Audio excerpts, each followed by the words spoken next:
We are all going to die.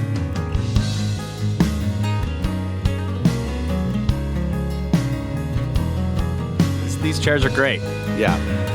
And welcome back, ladies and gentlemen, boys and girls, angels and demons, and monsters and serpents, to Brothers of the Serpent podcast, coming to you not live from the 10 by 10 by 10 tangent cube of science, where we have new chairs again. The second round of new chairs. That's right. And they still make noise, but they're much quieter. Yeah, and they're very comfy. This is also true. Where was I in my intro? I don't know. Something about the Edwards Plateau, probably. Yep, we're on it. Yeah. On top bones of it. everywhere. Bones everywhere. Dusty bones. So the Watcher will be joining us later. He's not here yet. God, that dirty guy. Did we connect with him? Oh no. We need to do that. Oh yeah. Yeah. Here, let's try it right now. Yeah. Okay. Sorry about that. He's not going to answer. Anyway. Yeah. So what's new? The beautiful Google Hangouts ringtone. I was going to delete it. Oh, I was going to talk about it.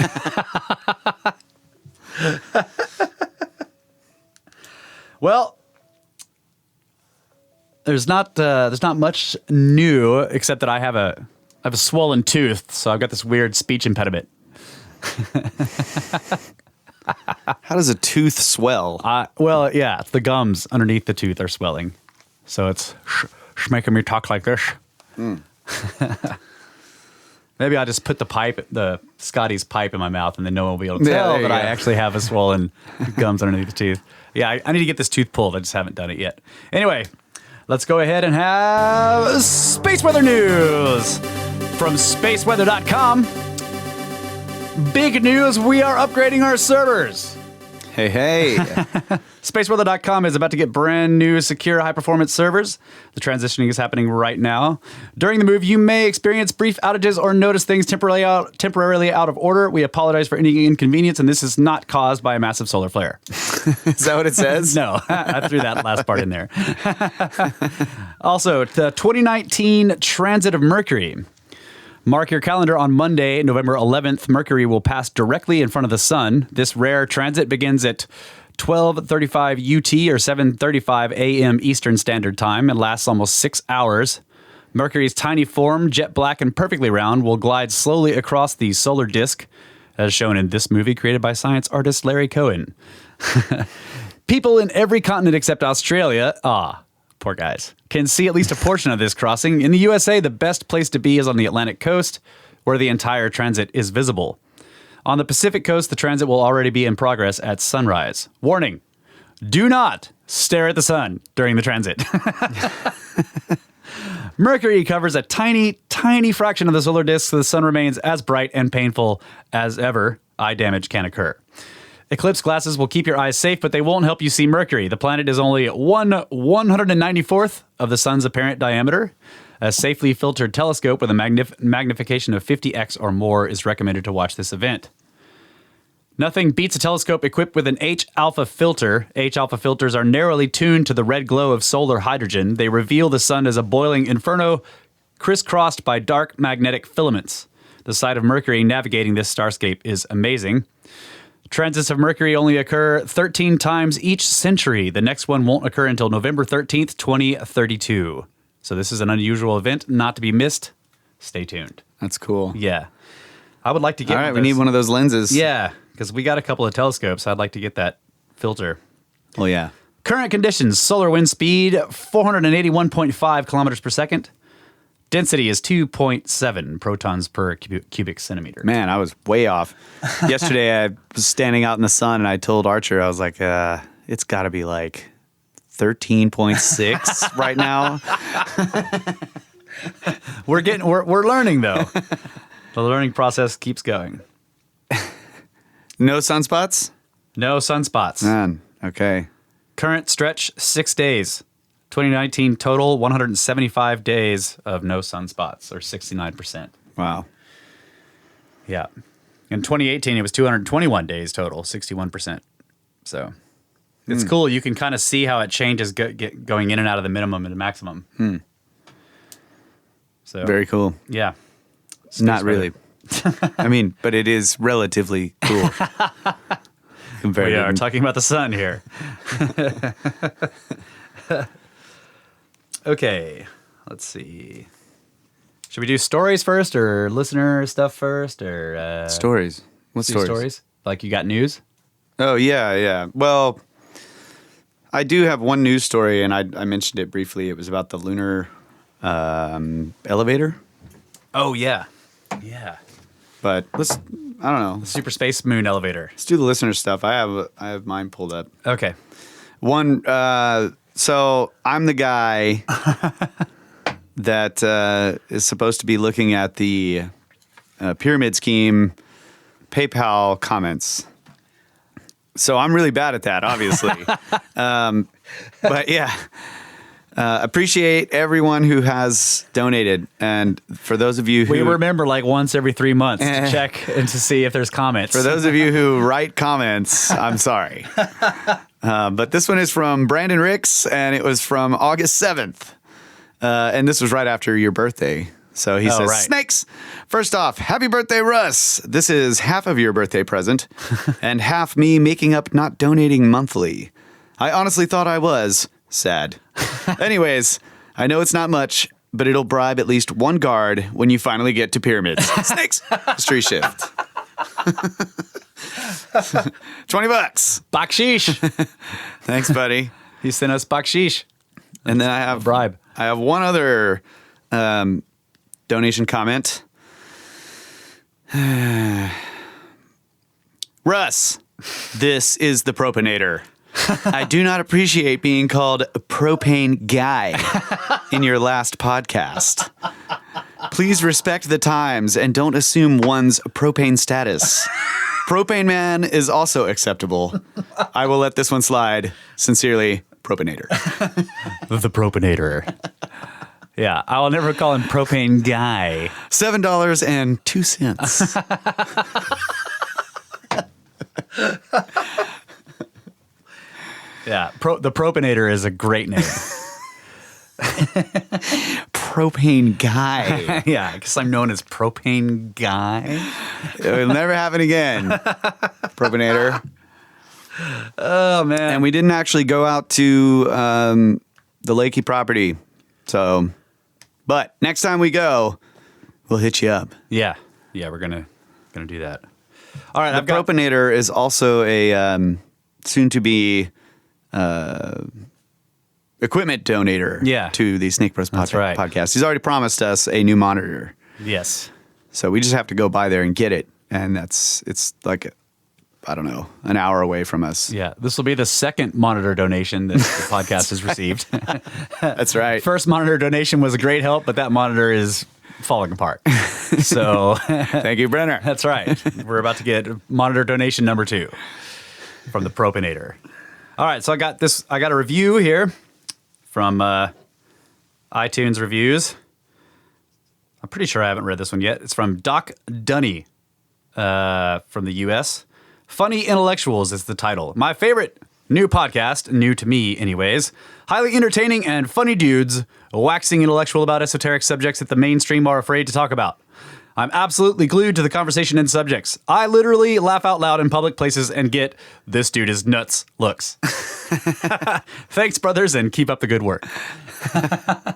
That's cool. We've had a lot of people say that, like, you know, they're just, I'm doing random stuff, listening to you guys, and then I start cracking up, and everyone turns and looks at you like, what's wrong with that guy? It's awesome. Because of our ridiculous puns. Bad dad jokes. Yep. Okay, got some emails here. This one is great. From Nicholas. Snake Bros! I just want to start out by saying that your show is awesome. I am a recovering anthropologist. Unlearning the standard model brainwashing that I spent many years and crazy amounts of money learning. I had some paradigm-shattering experiences, standard wacky alien encounter type stuff, that started me on this journey about a year ago, and your show has been a great oasis of knowledge along the way. I'd like to give some extra love to your episodes about giants in ancient America. Those were fascinating and totally outside of anything I learned in any of my archaeology classes. Wow. On one of those episodes, you mentioned the story of a Native American chief who presents a clay vessel with Sumerian writing on it to a conquering European as proof of their right to the land. Do you have any other resources you could point me towards for a Sumerian presence in the Western Hemisphere? I have looked into the Father Crespi collection, but unfortunately, from what I've seen, most of the stuff in that collection linked to ancient Mesopotamia has been thoroughly debunked. Keep up the amazing work. Your show is a great map for those of us slithering on our way through the maze that is reality. From Nick. That's awesome. Yeah. So, Nicholas, yes, I do have a legitimate Sumerian connection. Let me pull this up real quick. I got this ready just for you, buddy. It's called the Fuente Magna Bowl. That is spelled Fuente and then Magna. Fuente Magna. So I'll read this from ancient-origins.net. If it will stop giving me pop-ups. Okay, here we go. The controversial Rosetta Stone of the Americas. The Fuente Magna is a large stone vessel resembling a libation bowl that was found in 1958 near Lake Titicaca in Bolivia. It features beautifully engraved anthropomorphic characters, zoological motifs, characteristic of the local culture, and more surprisingly, two types of scripts, a Proto-Sumerian ancient alphabet and a local language of the ancient Pucara, forerunner of the Tiwanaku civilization. Often referred to as the Rosetta Stone of the Americas, the stone vessel is one of the most controversial artifacts in South America as it raises questions about whether there may have been a connection between the Sumerians and the ancient inhabitants of the Andes located thousands of miles away. The ancient relic was discovered accidentally by a farmer working on a private estate owned by the Magnon family, or Manhon, I don't know how to say it. The owners subsequently delivered it to the City Hall of La Paz in 1960 in return for land near the capital. Around the same time, Bolivian archaeologist Max Portugal Zamora learned of its existence and attempted unsuccessfully to decipher the unusual inscriptions, not least because he failed to recognize that the writing on the bowl was a type of cuneiform text dating back some 5,000 years. The Fuente Magna bowl remained in storage in the Museo de los Metales Precios, or Museum of Precious Metals, for approximately 40 years, until two Bolivian researchers, Argentine Bernardo Biados and archaeologist Freddy Arce, sought to investigate the origins of the mysterious relic. They were eventually put in contact with Maximiliano, a 92-year-old local who, after seeing a picture of the bowl, claimed it was once in his possession. Not realizing its significance, he admitted that he had used the bowl to feed his pigs. Oh, no. The two researchers took detailed photographs of the bowl and sent them to epigraphist Dr. Clyde Ahmed Winters in the hope that he may be able to decipher the inscriptions. Dr. Winters, an ancient languages expert, compared the inscriptions to Labico-Berber writing used in the Sahara approximately 5,000 years ago. The writing was used by the Proto-Dravidians of the Indus Valley, Proto-Mande, Proto-Elamites, and Proto-Sumerians. Dr. Winters, in his article, Decipherment of the Cuneiform Writing on the Fuente Magna Bowl, concluded that the writing on the bowl was probably Proto-Sumerian and offered the following translation. Quote, "Approach in the future, one endowed with great protection, the great Nia, the divine one Nia, to establish purity, establish gladness, establish character. This favorable oracle of the people to establish purity and to establish character for all who seek it. Use this talisman, the Fuente Bowl, to sprout, O diviner, the unique advice at the temple. The righteous shrine, anoint this shrine, anoint this shrine. The leader take an oath to establish purity, a favorable oracle, and establish character." So it's like almost like a prayer, a repeating Nia. prayer. That's eerily close to Ea, Yeah. Yeah. which is in key. Yep. Hey, I'm going to have that lighter. Yeah. I have a fine tobacco product right here. I keep forgetting to buy pipe tobacco Oh, yeah. that I'm going to remember next time. Yeah. Need pipe tobacco. Chair making noise. This translation suggests that the Fuente Magna bowl may have been used to make libations to the goddess Nia to request fertility. They say. The figure on the Fuente Magna, which appears to be in a goddess pose with open arms and legs spread, is believed to support this translation. It could be Inanna, I guess. Yeah. Is she the No, anyway. Yeah, it could be Inanna. If Dr. Winter's translation is correct, this has major implications for our understanding of both Sumerian civilization and the ancient culture of Bolivia. Researcher Yuri Leverato aptly poses this question: how is it possible that Proto-Sumerian inscriptions were found in a bowl that has been found near the Titicaca Lake, 3,800 meters above sea level, thousands of kilometers far away from the area where the Sumerian people used to live? According to Bernardo Biados, the Fuente Magna was most likely crafted by Sumerian people who settled in Bolivia sometime after 2500 BC. According to Biados, the Sumerians were known to sail to the distant Indian subcontinent, and some Sumerian ships may have made their way around South Africa and entered one of the currents in the area that lead across the Atlantic from Africa to South America. It is possible that some chose to stay and explore into the Andes, perhaps searching for areas high into the plateau of Bolivia where food was being produced. Yuri Leverato says the Sumerian culture influenced the people of the plateau not only from a religious point of view, but also in language. In fact, some linguists have found many similarities between the Proto-Sumerian and Aymara languages. Yeah. So Inanna is the Sumerian fertility goddess. Oh, yeah. There you go. So. Nia? Nia. Nia. Inanna. Come on. Yep. It's close enough. It's close. However, this perspective and indeed the initial translation work of Dr. Winters has not been without its critics. Jason Colavito, a known scriptard and debunker, suggests that there is only a small degree of correlation between the script on the bowl and Proto-Sumerian characters. Colavito points out that the bowl has a highly problematic provenance and may simply be a hoax. Beato says this is incorrect, citing the overwhelming support from major portions of the academic community. It is clear that the Fuente Magna bowl remains a matter of contention between academics.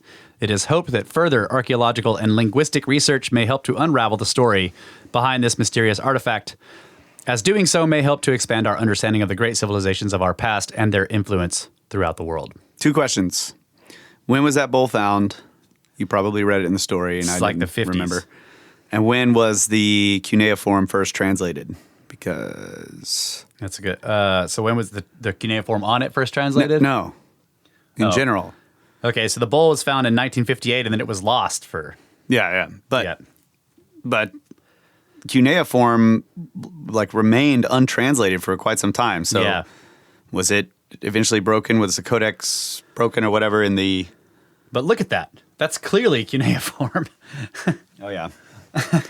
But you know what I'm saying? He thinks it's a hoax. Well, if it hadn't been translated yet, Right. when the bowl was found, Yeah. you can't hoax your way into actually making a legit, Yeah, good point. it actually says stuff that can be translated. Right. So you're basically what you're saying is at the time it was found, but long before it was translated, it had Proto-Sumerian cuneiform on it, like basically an untranslated language.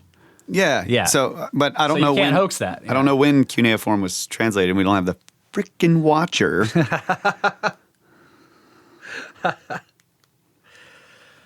Let's see.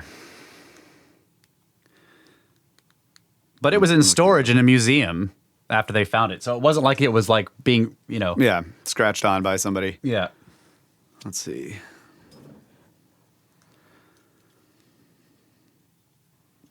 Let's see. Dr. Winters. I don't know. Dr. Winters. So the translation was done by Dr. Winters, but the article doesn't say when. Yeah, but that doesn't matter. It only matters when the bowl was found. Right. And when cuneiform was first. Yeah. Proto-Sumerian cuneiform. Yeah. So, decipherment. But anyway. Keep going. Well, I just wanted to say to Nick, there you go. You wanted something besides the Father Crespi collection to connect the Western Hemisphere to the Sumerians. Fuente Magna is a great place to start. There's also the Potokia monolith, or Pocotia. I can never remember which one it is, Pocotia or Potokia. It's one of those.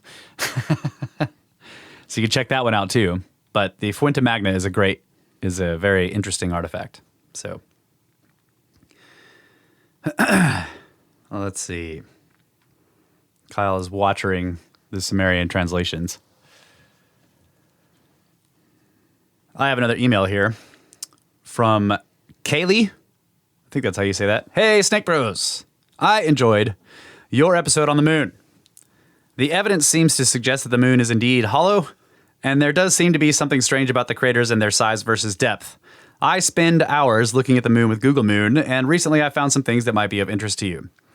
Within Google Moon's high-definition strip, I found several structures that I can only explain as man-made. These aren't like the structures you see reported on the internet all the time, which are like miles-long bridges and huge satellite dishes. These look very much like the size and shape of man-made buildings. There's also what appears to be some sort of piping of silos built into a crater, among other objects. I am reminded of the reports of Gary McKinnon, a hacker who supposedly broke into NASA databases and found documents referring to what appears to be a secret space program. It doesn't seem that far-fetched, seeing as President Trump is announcing the creation of a Space Force. I am also reminded of the ongoing reports of the TR-3B, America's secret spacecraft. Please take a moment to look at the attached images, as I would very much like to know your opinion of these. The coordinates are listed as well, in case you want to verify it on your own.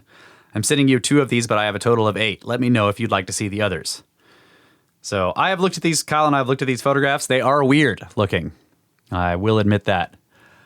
I don't know if I would say they're bases, but they are very strange. They could be. Yeah, they could be bases. Yeah. They definitely stand out from the rest of the landscape. They don't, like, all the rest of the landscape is very smooth, and these are rather sharp-edged. So that's interesting. I don't know what they are. I don't know if I would say they're bases, but they totally could be.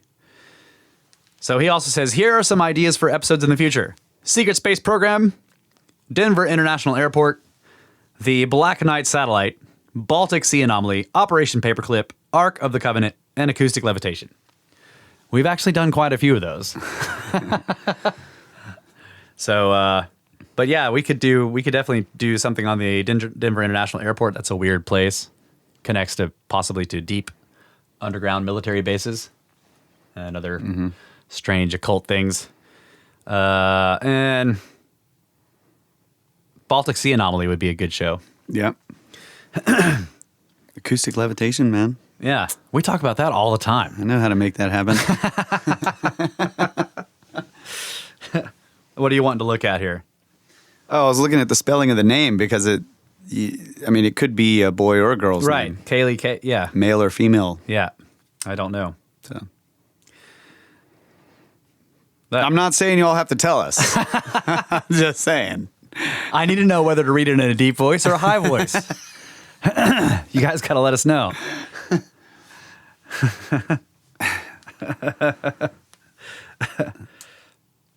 Good emails, though. Keep on sending them, guys. Really appreciate it.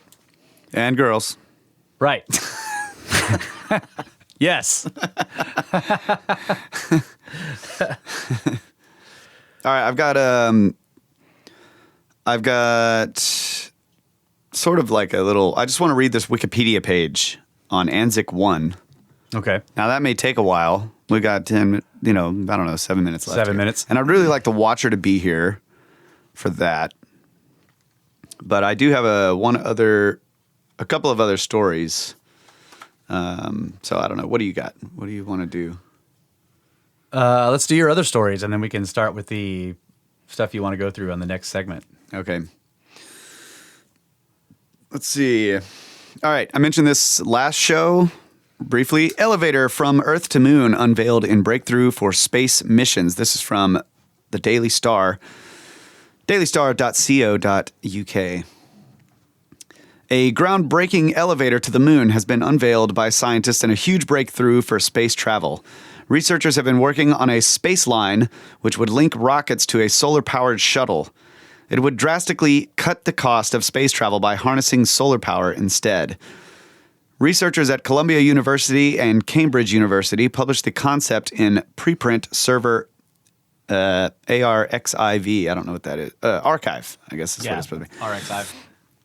It would act as a long tube tethered to the moon and would dangle near Earth's orbit. It would dangle near the Earth's orbit. Okay, whatever. That's interesting. The Earth's orbit of... What? Astronauts would have to fly their rockets into the space line, attach a solar-powered shuttle, and be dragged up to the moon. Carbon nanotubes will need to be built on a large scale for the design. Zephyr Penoyer, one of the Columbia astronomy graduate students behind the space line, told Futurism, quote, "The line becomes a piece of infrastructure, much like an early railroad. The movement of people and supplies along it are much simpler and easier than the same journey in deep space. Researchers have proposed a cable that is extremely narrow at either end so it doesn't collapse under gravitational pressure." Penoyer added, quote, "Think of the early Antarctic base camps. At first, there might only be 3 engineers up there at any one time, but unlike low Earth orbit, the Lagrange point is the perfect place to build. We could, indulging in a little imagination, picture prefabricated panels being sent up the line and assembled into an ever-growing colony.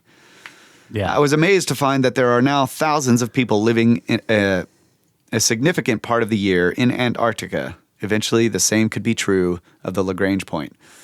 So I guess that's kind of it. Yeah, that's cool. I was just talking about the Lagrange point, but I guess that for assembling the line. Yeah.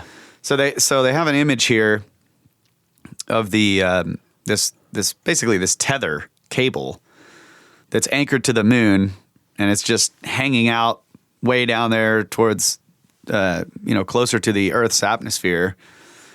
And, we fly stuff up there and then attach it to the cable, and using solar power, it would just a little cart that's gripping the cable would drive it all the way to the moon. Yeah. That's cool. So I guess there would have to be a station at the Lagrange point, because once the object got close to the moon, it would try to pull the cable down to the moon's surface. So you'd have to have something keeping it tight over there. Yeah. On the other end. It would only be an uphill battle for part of the way. Eventually, Right. you would start falling towards the moon. Right. Yeah. And then you'd be using regenerative braking. Yeah. But anyway, that's a cool idea. So that was one of my stories. The other one is... I have a couple of news things about the moon. I'm not going to read any articles, but 2 interesting things. Number 1, India has been trying to land a lander on the moon, and they lost contact. So they got their module up there, and it was in orbit. And in the lunar lander part, let go of the module and was going down for landing, and they just lost contact with it. And no explanation has yet been given. But the articles I've seen is like, why is this so hard still? Right? Like you would think after we did it, well, it's just hard. Or it was shot down. Also, China landed their rover on the far side. Yeah. And there have been some news stories coming out that the lander saw a quote unquote gel-like substance in the bottom of a crater that they are now investigating. And everybody's like freaking out because it's like a gel, the term gel-like. But I saw some other articles with scriptards trying to say that's just a bad translation of Chinese. And it probably meant shimmery or glass-like. But those are scriptards. So, I mean, like in the articles where they were trying to say it was a bad translation, they had 0 evidence, which would be gotten by going to get a Chinese translator and saying, can you tell me what this is actually saying? They just were arguing that it was a bad translation without actually getting someone who knew Chinese to tell them what it really was. Yeah. So I was like, yeah, great job, scriptard. Yeah. The article I read said, your Farside lunar truck land and looking at strange things in crater. Be careful. Thank you. Splendid.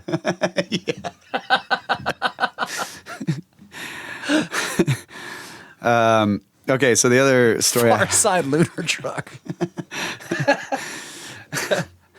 Like this battery charger. Yeah, I know. Where is the thing? It's right here. Yeah, let me see that.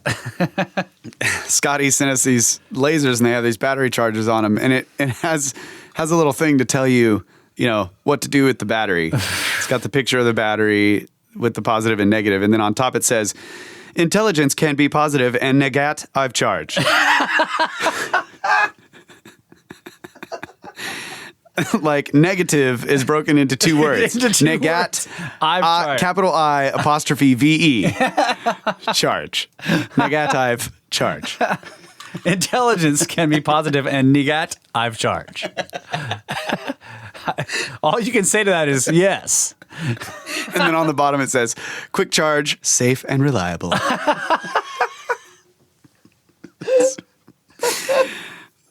Yeah. Negative charge. I love that. Okay. All right. So from ancient-code.com, international scientists meet to discuss element 115, claimed as key to anti-gravity decades ago. Remember this? Yes. Okay. So Bob Lazar, I don't know who all listened to the Joe Rogan interview, but this is where I first heard of it. Right. Talked about the element 115. So moscovium, the heavy and radioactive element 115, used to be referred to as ununpentium years ago until 2016. There was no official name years ago after Russian scientists in Dubna created it for the first recorded time around 2004. Its official name comes from Moscow. But this element was mentioned long before this by a man named Bob Lazar in 1989. Lazar is the famous whistleblower who claims he worked at Area 51 and that the element was the fuel for alien spaceships acquired by the U.S. government. When Lazar made the claims, the scientific community considered it absurd, but then the absurdity disappeared utterly later. It took 10 years for the discovery to be confirmed by 2 different labs, and it was by a team in Sweden in 2013. The researchers fired rare and expensive calcium atom isotopes at an unstable radioactive element called americium in a large vacuum chamber. The result, a $1 million atom that rapidly decayed with a half-life of only 220 milliseconds. The effort was only possible because of international contributions. In 2014, Lazar appeared with investigative journalist George Knapp to discuss the news about the, quote, discovery of ununpentium. I'm thinking looks like ununpentium or ununpentium. Like unobtainable? Yeah, but I went and looked at all the other ones that have the UN, and some of the other ones look like it's supposed to be I don't know, whatever, because I'm not sure if I'm pronouncing it right. I'll just go with that. Yeah. Although the atom appeared to be too unstable to be useful, he claimed that soon a new isotope of the element would prove much more stable. He passed several polygraph tests to confirm the authenticity of his claims.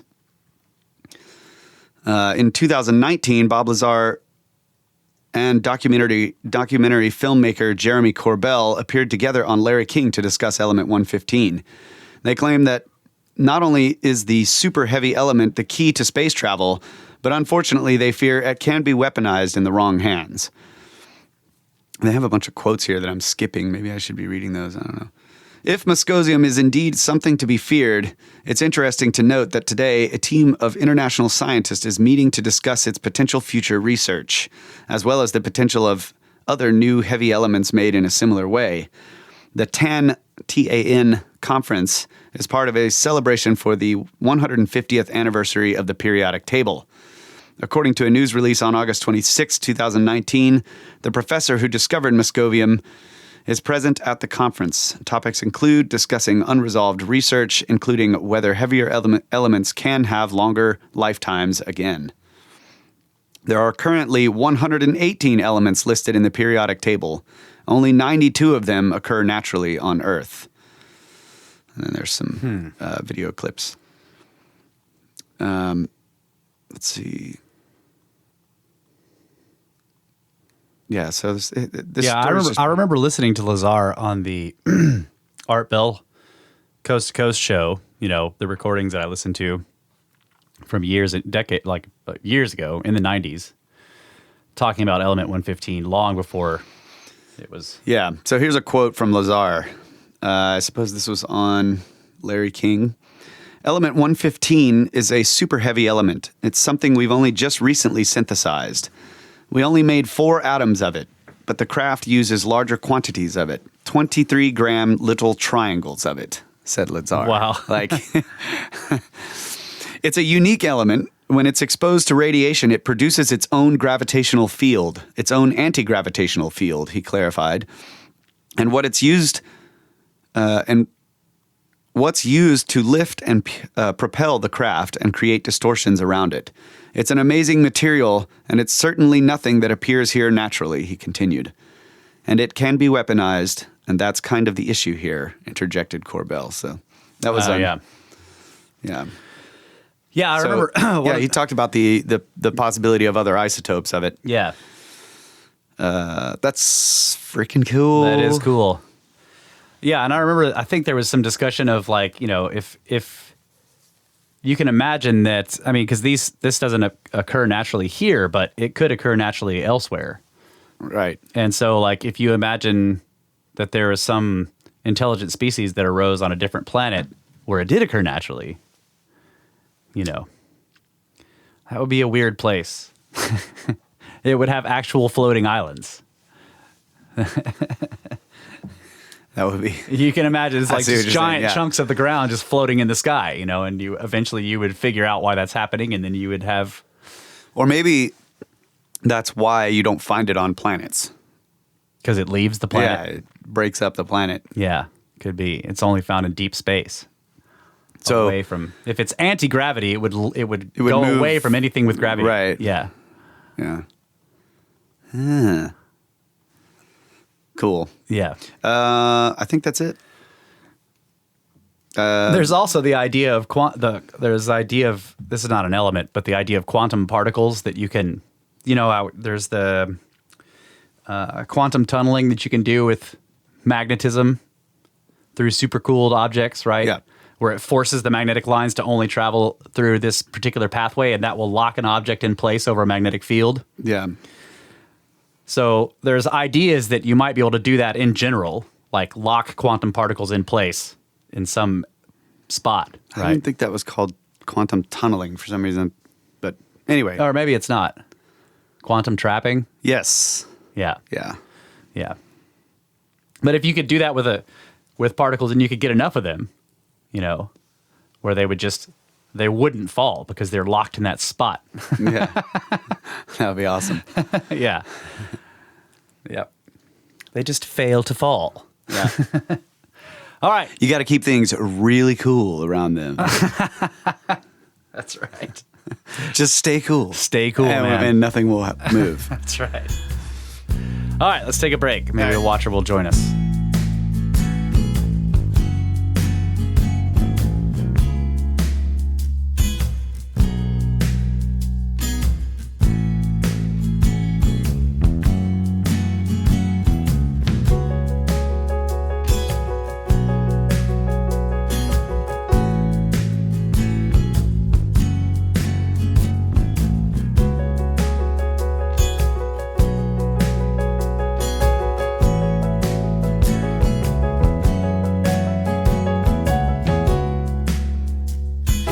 Welcome back, folks. Brothers of the Serpent podcast.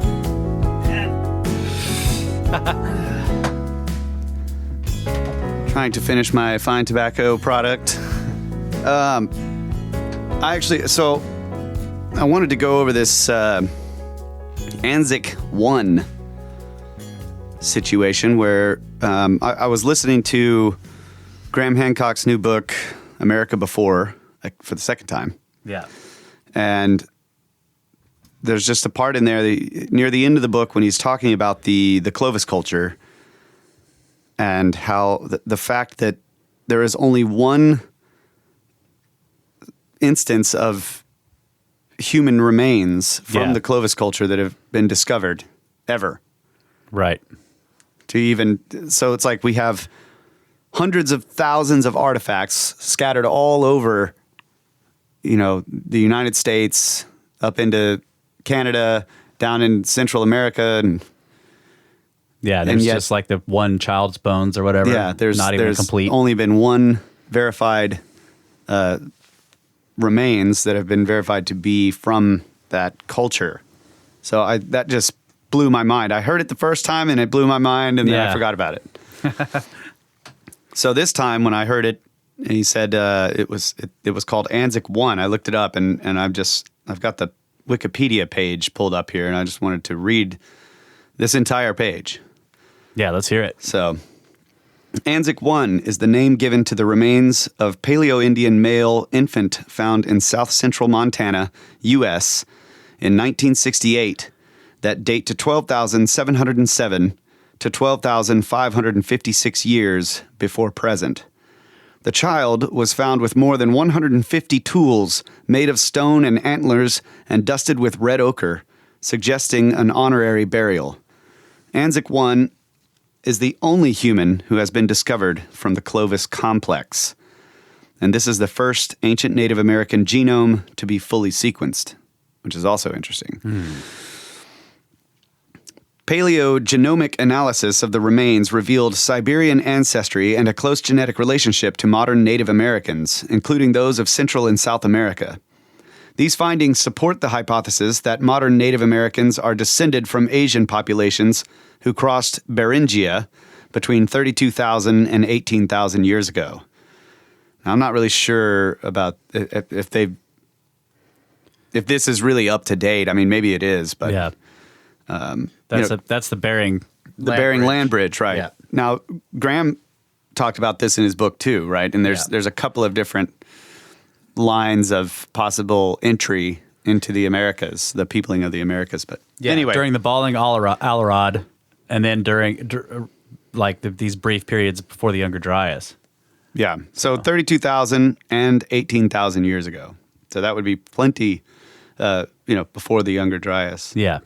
In any case, Anzick-1's discovery and subsequent analysis has been controversial.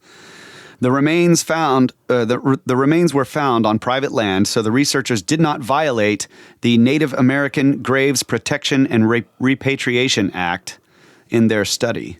But many Native American tribal members in Montana believed they should have been consulted before the researchers undertook analysis of the infant's skeleton and genome. Anzick-1 was reburied on June 28, 2014, in the Shields River Valley in an intertribal ceremony. The numerous Clovis artifacts associated with the first burial are archived at the Montana Historical Society in Helena, Montana. Wow. History shift. Go check it out. Please send us some pictures. Yeah. That's also a link, probably to another Wikipedia page. Okay, so under discovery, the Anzick site was accidentally discovered by a construction worker in a collapsed rock shelter near Wilsall, Montana, on private land. The remains were found on the ranch of the Anzick family. The Anzick-1 remains were found buried under numerous tools, 100 stone tools and 15 remnants of tools made of bone. The site contained hundreds of stone projectile points, blades, and bifaces, as well as the remains of 2 juveniles. Some of the artifacts were covered in red ochre. The stone points were identified as part of the Clovis complex because of their distinct shape and size. Originally, the 2 human skeletons were both thought to be contemporaneous with the Clovis complex stone points, but later carbon dating revealed that only one of the human skeletons, Anzick-1, was from the Clovis period. Anzick-1 predates the other skeleton by 2 millennia. Wow, that's really strange. So, osteological findings. Anzick-1's skeletal remains include 28 cranial fragments, the left clavicle, and several ribs. These bones were discovered in highly fragmented states. However, partial reconstruction of the crania allowed for age estimation, investigation of basic health indicators, and some information about cultural practices. Originally, investigators thought the left clavicle showed evidence of cremation, but further analysis revealed that the discoloration was the result of groundwater staining and not fire. Additionally, all of Anzick-1 remains were stained with ochre, which masks the natural color of the infant's bones. So we had talked about this, like all of the bones were stained with ochre, indicating that There was a sky burial. possibly first. a sky, so that the flesh was all removed and then the bones were brought down and painted. It doesn't say anything in here about that, I don't think, but okay, so age estimation. The age at death of an individual can be determined from several skeletal markers, including cranial suture closure, tooth eruption rates, rates of epiphyseal fusion on long bones, which I had to look up that word, epiphyseal, which is actually it's the process of growing together that long bones do. Like I guess they start out sort of. Oh yeah, yeah. There are marks where they kind of fuse together. Yeah. So anyway, cranial bones fuse together along suture lines throughout the life of every human and can be used to estimate the age at death of human remains. The small size and lack of suture closure of Anzick-1's crania revealed that the individual was 1 to 2 years old. The metopic suture is also present in the frontal bone of Anzick-1. This suture is present in most human infants but closes well before adulthood. The presence of a frontal suture in Anzick-1's remains corroborates the age estimation of 1 to 2 years old. So I looked up the metopic suture, and it's like, this suture that runs just basically from your nose, like vertically up to your parietal plates. Yeah. And that's on your frontal lobe. And there is a condition, I can't remember what it's called, but where that suture is visible late in age. Okay. Okay. So but the fact that it's there can corroborate the idea. But the thing that I thought of was, I mean, if this is the only specimen, how do they know that it's, I guess what I'm thinking is, how do they know that the way their it's skulls... like, that's not like standard phenotype for those people or whatever? Yeah, exactly. Yeah, okay. That makes sense. So you only have one to go on, and they're basing it off of modern humans. Yeah, they don't say that the clavicle, for example, was small. Yeah. Right, which would indicate a child. Okay. Right? Skull fragments, you can't really tell, right? But they're looking at the suture lines in the skull fragments. Yeah. And they're saying, well, they're kind of separated, so it's probably a young person. Right. Well, how big it's weird just the way it's written here. There's maybe not enough information. Or maybe the skeleton isn't complete. It's definitely not complete. They only found like a clavicle and a couple of ribs. Okay. And some skull fragments. Okay. That's but it. They did find a clavicle, so. Yeah. Yeah. That's the bone they thought, like the collarbone thing. Yeah. That's the one they thought was that may have shown signs of cremation, but then they found out it was groundwater staining. Okay. And maybe it's not whole. Yeah. I don't know. But Anyway, still, even if you have a fragment of it, you should be able to tell how big it was. maybe, yeah. So you're right. It's weird that they're not just saying like, well, based on the size of this bone. Yeah. So, skeletal markers of health. Cranial bones can also be useful for detecting evidence of physiological perturbations. The reconstructed frontal, parietal, and occipital bone fragments of Anzick-1 were analyzed for these indicators of health. However, the crania showed no evidence of cribia orbitalia or porotic hyperostosis, conditions that can indicate disease. Or malnutrition. Yeah. Yeah, they talk about that in the next paragraph. I'm not going to read it, though. Cranial vault modification. Excuse me. Many cultures use wrappings and boards to manipulate the malleable cranial bones of infants into different shapes, which may hold cultural and ritual significance. This practice has been recorded historically and in several different bioarchaeological contexts throughout the Americas. The shape of Anzick-1's cranial vault revealed no evidence of cultural cranial vault modification. Paleogenetic finds. Cultural cranial vault modification. CCVM. Yeah. Long heads. Yeah. A team of researchers throughout the United States and Europe conducted paleogenetic research on the Anzick-1 skeletal remains. They sequenced the mitochondrial DNA, the full nuclear DNA, and the Y chromosome, and compared these sequences to those of modern populations throughout the world. The results of these analyses allowed the researchers to make conclusions about ancient migration patterns and the peopling of the Americas.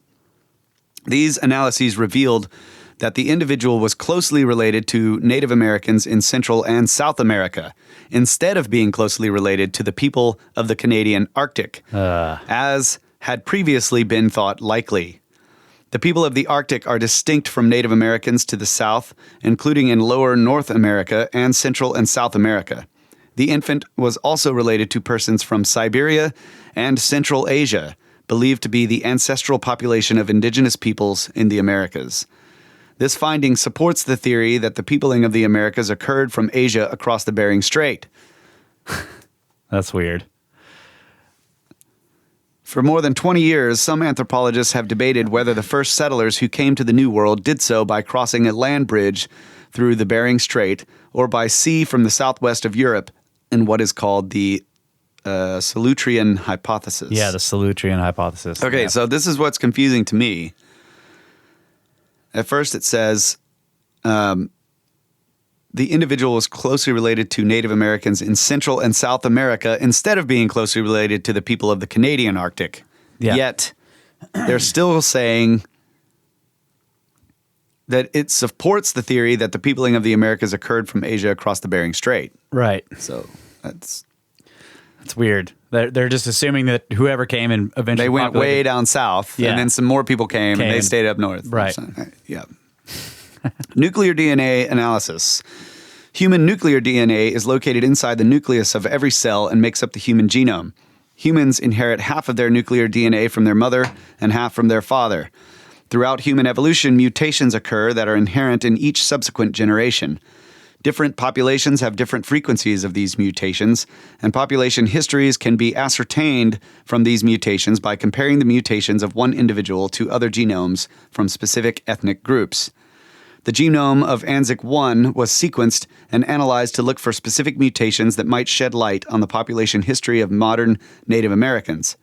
Anzick-1's genome was compared to over 50 Native American genomes for comparison, and researchers found that it was significantly more similar to these than any modern Eurasian population. Anzick-1's genome was closer to 44 Native American populations from Central and South America than with the 7 Native American populations from North America. Samples from North America were limited as tribes in the United States have been reluctant to participate. Right. That's just really interesting to me. later. Sorry. Yeah, I'm guilty. Guilty of same. Mitochondrial DNA analysis. mtDNA is DNA located in the mitochondria, an organelle that is found in human cells. Is that right? Organelle? Think so. Organelle. The mitochondria is maternally inherited by all persons. An analysis of the mitochondrial DNA can provide information about maternal ancestry. mtDNA genomes are classified into different haplogroups. Haplogroups. Based on, see, there's the dyslexia coming in. Haplogroups based on a shared common ancestor. These distinct haplogroups provide information about ancient migration patterns. Let's see. Morton Rasmussen and Sarah L. Anzick et al. Sequenced the mitochondrial DNA of Anzick-1 and determined that the infant represents an ancient migration to North America from Siberia. They found that Anzick-1's mitochondrial DNA belongs to the haplogroup D4H3A, a founder haplogroup that might represent people taking an early coastal migration route into the Americas. The D haplogroup is also found in modern Native American populations, which provides a link between Anzick-1 and modern Native Americans. Although it is rare in most of today's Native Americans in the U.S. and Canada, D4H3A genes are most common in native people of South America. This suggests a greater genetic complexity among Native Americans than previously thought, including an early divergence in the genetic lineage some 13,000 years ago. One theory suggested that after crossing into North America from Siberia, a group of the first Americans with the lineage D4H3A moved south along the Pacific coast and finally, through thousands of years, into Central and South America. Another line may have moved inland, east of the Rocky Mountains, ultimately populating most of what is now the United States and Canada. Y chromosome analysis. The Y chromosome is inherited directly through the paternal line from father to son in each generation. Because males have an X chromosome and a Y chromosome, and females have 2 X chromosomes, the Y chromosome can only be inherited from a male's father. Specific mutations on the Y chromosome can be used to trace the paternal lineage of a male individual. Like mtDNA, these mutations can be grouped and categorized into haplogroups. The Y chromosome of Anzick-1 was sequenced, and researchers determined that his Y chromosome haplogroup is Q-L54 star parentheses XM3 close parentheses. Okay. One of the major founding lineages of the Americas. And then this is the implications tab. Anzick-1's mitochondrial DNA, nuclear DNA, and Y chromosome analysis revealed a close genetic affinity to modern Native Americans and provided evidence of gene flow from Siberia into the Americas nearly 13,000 years ago, earlier than thought. These findings support the Beringia hypothesis of peopling of the Americas and directly refute the Solutrean hypothesis. Proponents of the latter theory do not think the evidence is in conflict. So I don't know if I like this person's implications, but it goes into the Beringia hypothesis. The Beringia hypothesis is the mainstream model for the peopling of the Americas, which posits a migration of early Amerindians from Siberia across a land bridge that spanned the Bering Strait. This hypothesis is supported by genetic and archaeological evidence that places the migration no earlier than 32,000 years ago. Ancient Native Americans could have entered the New World across the Beringian land bridge and passing south from Alaska through an ice-free corridor in Canada. Another concept is that they used boats to sail along the coast of Siberia, the Beringia land bridge, and the Pacific coast of North America. Archaeological evidence at the former area of the land bridge or a coastal path has been lost because of the rise in sea levels. The Anzick-1 paleogenetic analysis lends support to the Beringia hypothesis theory, showing that humans had arrived in Montana by nearly 13,000 years ago. The Solutrean hypothesis. The controversial Solutrean hypothesis posits that modern Native Americans migrated to the New World across the Atlantic Ocean from Europe via ocean current highways. Based on superficial similarities between Clovis stone tools and earlier Solutrean stone tool cultures in Western Europe, proponents of the Solutrean hypothesis believe that ancient people crossed the Atlantic Ocean during a climatic event that raised glacier levels to a maxima that created a land bridge between Europe and North America. These early migrants to the New World would have left evidence of their presence through cave paintings and a distinct tool culture influencing the Clovis Complex tools, but should also have left a genomic signature in individuals associated with such artifacts. No convincing evidence in support of this hypothesis has been found, and the results of the Anzick-1 genomic study falsify it by showing no genetic contribution from European populations in this Clovis-associated individual. No convincing evidence is not the same as no evidence. That's right. That's what it says. No convincing evidence. Right. So if you were married to the Beringia hypothesis, then no other evidence is going to be convincing. Good point, Russ. But I haven't delved into the Solutrean hypothesis very much. I don't know. But hey, look, I mean, it's, when the glaciers were at their maximum, you're definitely going to have a different situation in the Atlantic Ocean. Oh, yeah. Right? Yep. Isostatically, currents, yep, etc. So you never know. Yeah. I typically choose to take the side of the non-standard model. Yeah. It's also interesting how they just kind of gloss over the fact that Clovis person's DNA doesn't match any of the Native American, North American. Right. Yeah. And so the Bering land bridge idea is fine. Yeah. Because when the ice caps were large, it would have been sticking out of the water too. Now, if the ice caps were so large that they were over top of it, they're going to come across the bridge and run into ice. Yeah. So how can it both be that the Bering Land Bridge was exposed due to lower sea levels, but an ice-free Canadian area where they could come across? That's why the window is so small.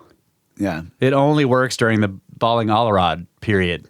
Oh, okay. I gotcha. When the slow melt back of the glaciers starting from the last glacial maximum, like collapsed 28,000 years ago or whatever, 26,000 years ago, and they slowly started to melt because of Milankovitch cycles. And the melt back of ice exposes the land bridge, but the water hasn't risen enough yet to cover it.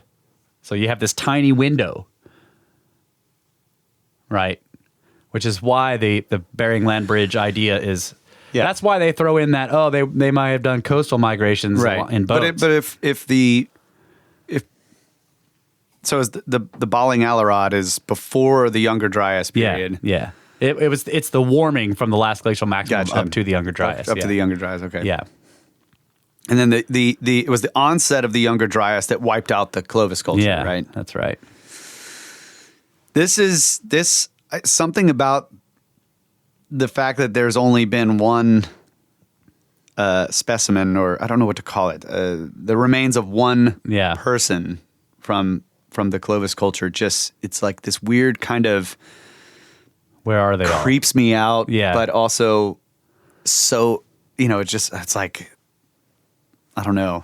I don't know what. It's very strange. It's very strange, and I'm all just like focused on that. I want to learn more. Well, and it's also interesting that they're related to South American Amerindians. Oh, yeah. Which implies that down there they didn't get wiped out. Which makes sense in that Younger Dryas instance. If North America was the epicenter, right? Yeah. So one of the things that I thought, too, this could be way off, but a lot of these, the pyramids and stuff down in Central America, all these ruins, maybe even the Olmecs, like you have your area where the civilization, the central hub of whatever your civilization is. And then you've got your pioneers. Yeah. These people that are always, out on pushing the boundaries. Yeah, pushing the boundaries. So it's like you have all of this crazy stuff all through South America, along the coast, in Peru, and just, all these insane structures. Yeah. Nobody really knows how old they are. They've been attributed to, the Inca or the Aztecs or whatever, but we don't really know. Yeah. And maybe they were inheritors of those monuments. Right. But so the idea is that they kept migrating further and further north, and the people that were migrating were going into the wild and living off the land, right? And the other people that stayed behind are living in the cities and they taking advantage of all the modern technologies, their aqueducts and whatever they had built. So the Clovis culture, my shamir isn't working properly. Right, can't fix my house. Yeah, first world problems. The Clovis culture could have been the result because their artifacts are so well made, and they had the atlatl, so their tools were good. Yeah, and then when they were wiped out, all up in North America, and then the people that came maybe after the Younger Dryas during the climatic optimum, they came across the land bridge. Yeah. So I don't know. Before Meltwater Pulse 1b that would have drowned it. Yeah. But it would be interesting. And so you would have this culture that's sort of like slowly moving north, and then it gets wiped out. And then later you have another culture coming in from the north. Yeah. I see. And so then in the archaeological record, what we find here, you go way down, 12, 13,000 years old. These artifacts are just amazing. And then there's this gap. And even some of the transitional paleo stuff is pretty, it's really awesome stuff. But then you get into the early archaic, and it's just not nearly as awesome. There's clearly been something has happened. Yeah. Yeah. Yeah. Anyway, I'm just fascinated by that subject. So it is really strange that only one. Yeah. And not even a whole one. Right. I mean, and the other thing about it, the rock shelter had collapsed. Yeah. That takes serious. I mean, based on the shelters we've seen, to make those some collapse, pretty serious forces. Yeah, Yeah. It would be serious to make that thing fall. Some of those shelters fall down. Yeah, so I was wondering how many of these hillsides, that you might pass used to actually have these massive shelters That have fallen. that have since fallen, and now the rubble's just covering them and it's a smooth hillside. Yeah, you can't tell. Yeah. You would never know. Yeah. Anzick-1, folks. Look it up. What time we got? What do we got here? We can take a break. Oh, yeah.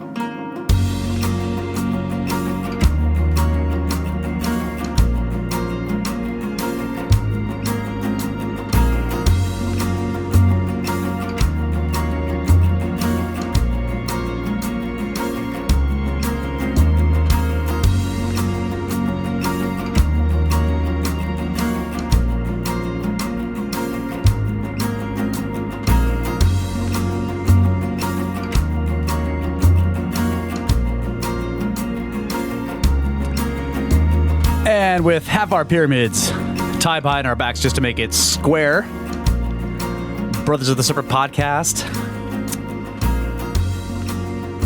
What's up?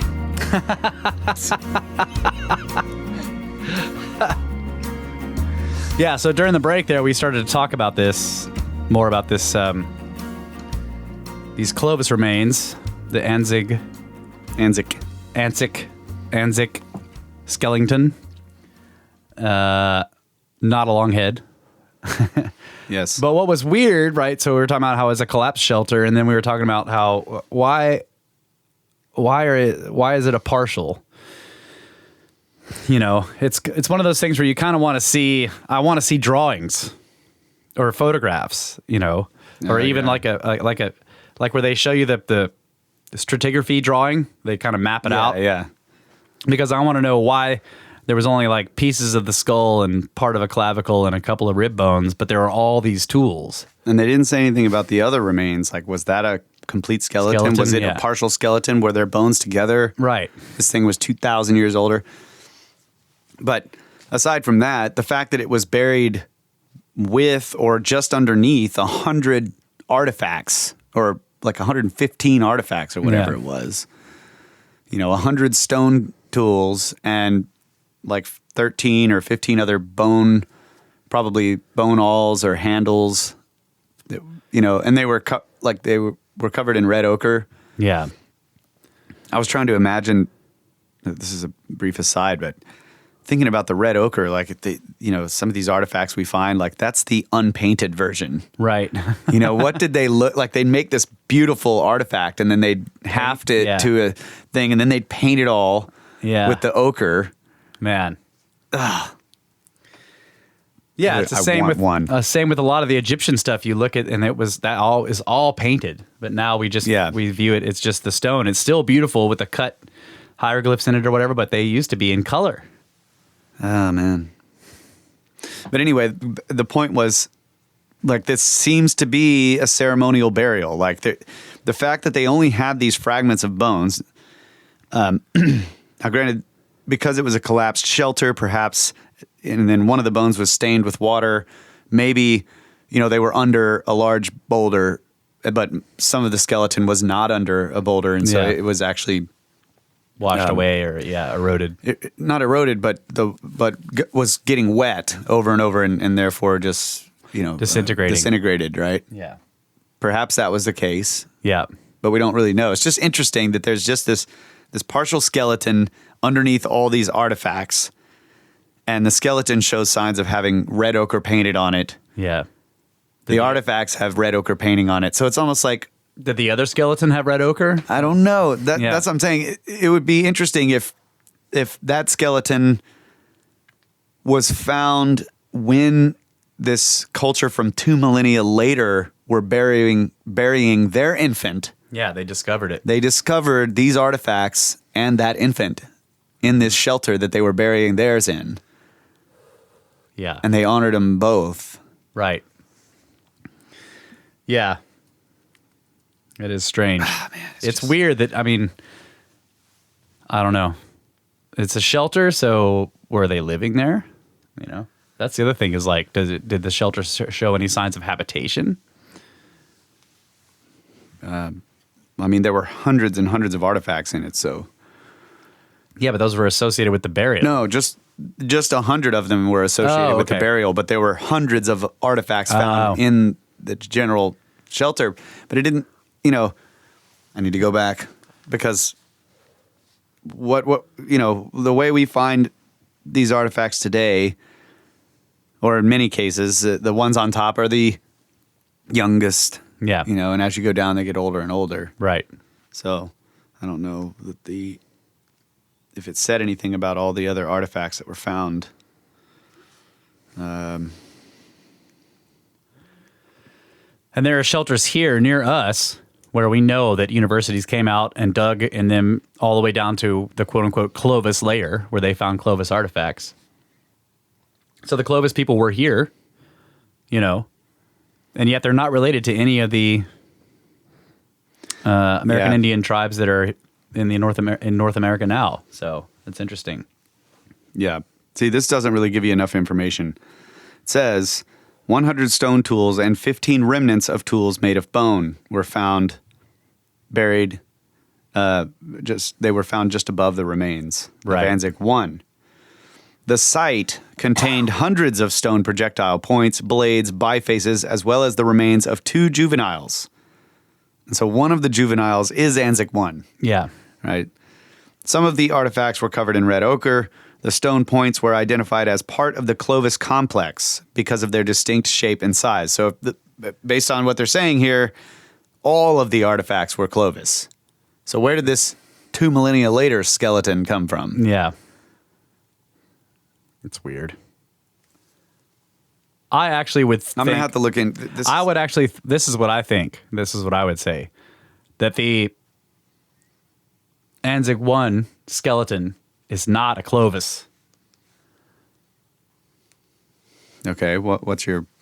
Why? Like, meaning that skeleton's way older, and that the second one that was buried in there was more like a Clovis person, and all their artifacts were there. So, in other words, the skeleton that's older is some other culture.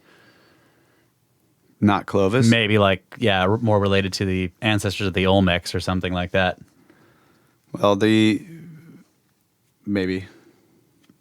But the carbon dating of that skeleton showed it to be 12,707 to 12,556 years before present. Right, which is right in the time period where many people say, including Randall, that the dating is way off because of this cataclysmic stuff that happened. Yeah. So you have enormous errors in the dates. They were found just, underneath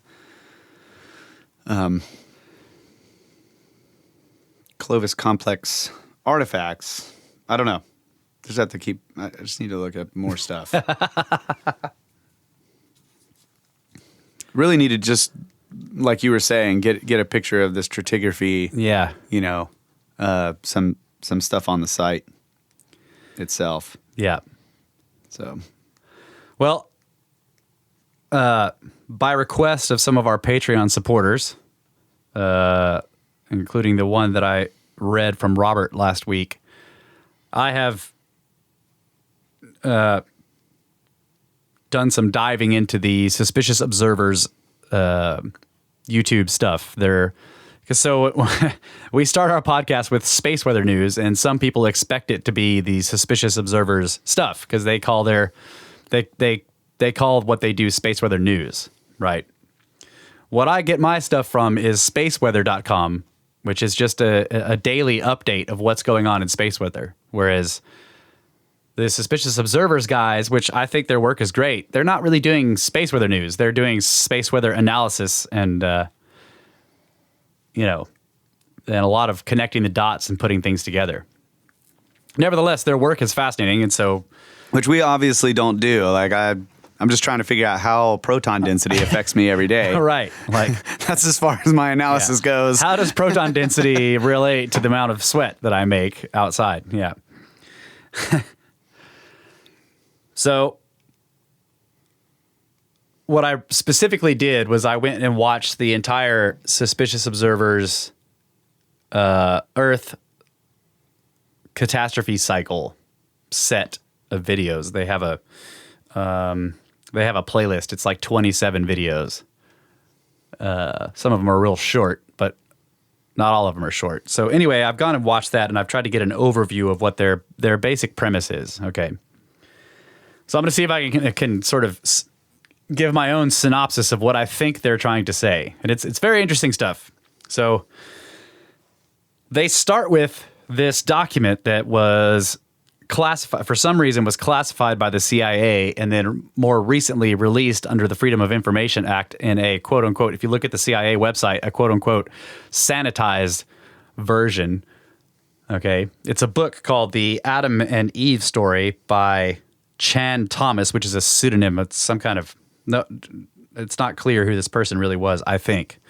I haven't dove into that yet. But this book, for whatever reason, was classified by the CIA. What?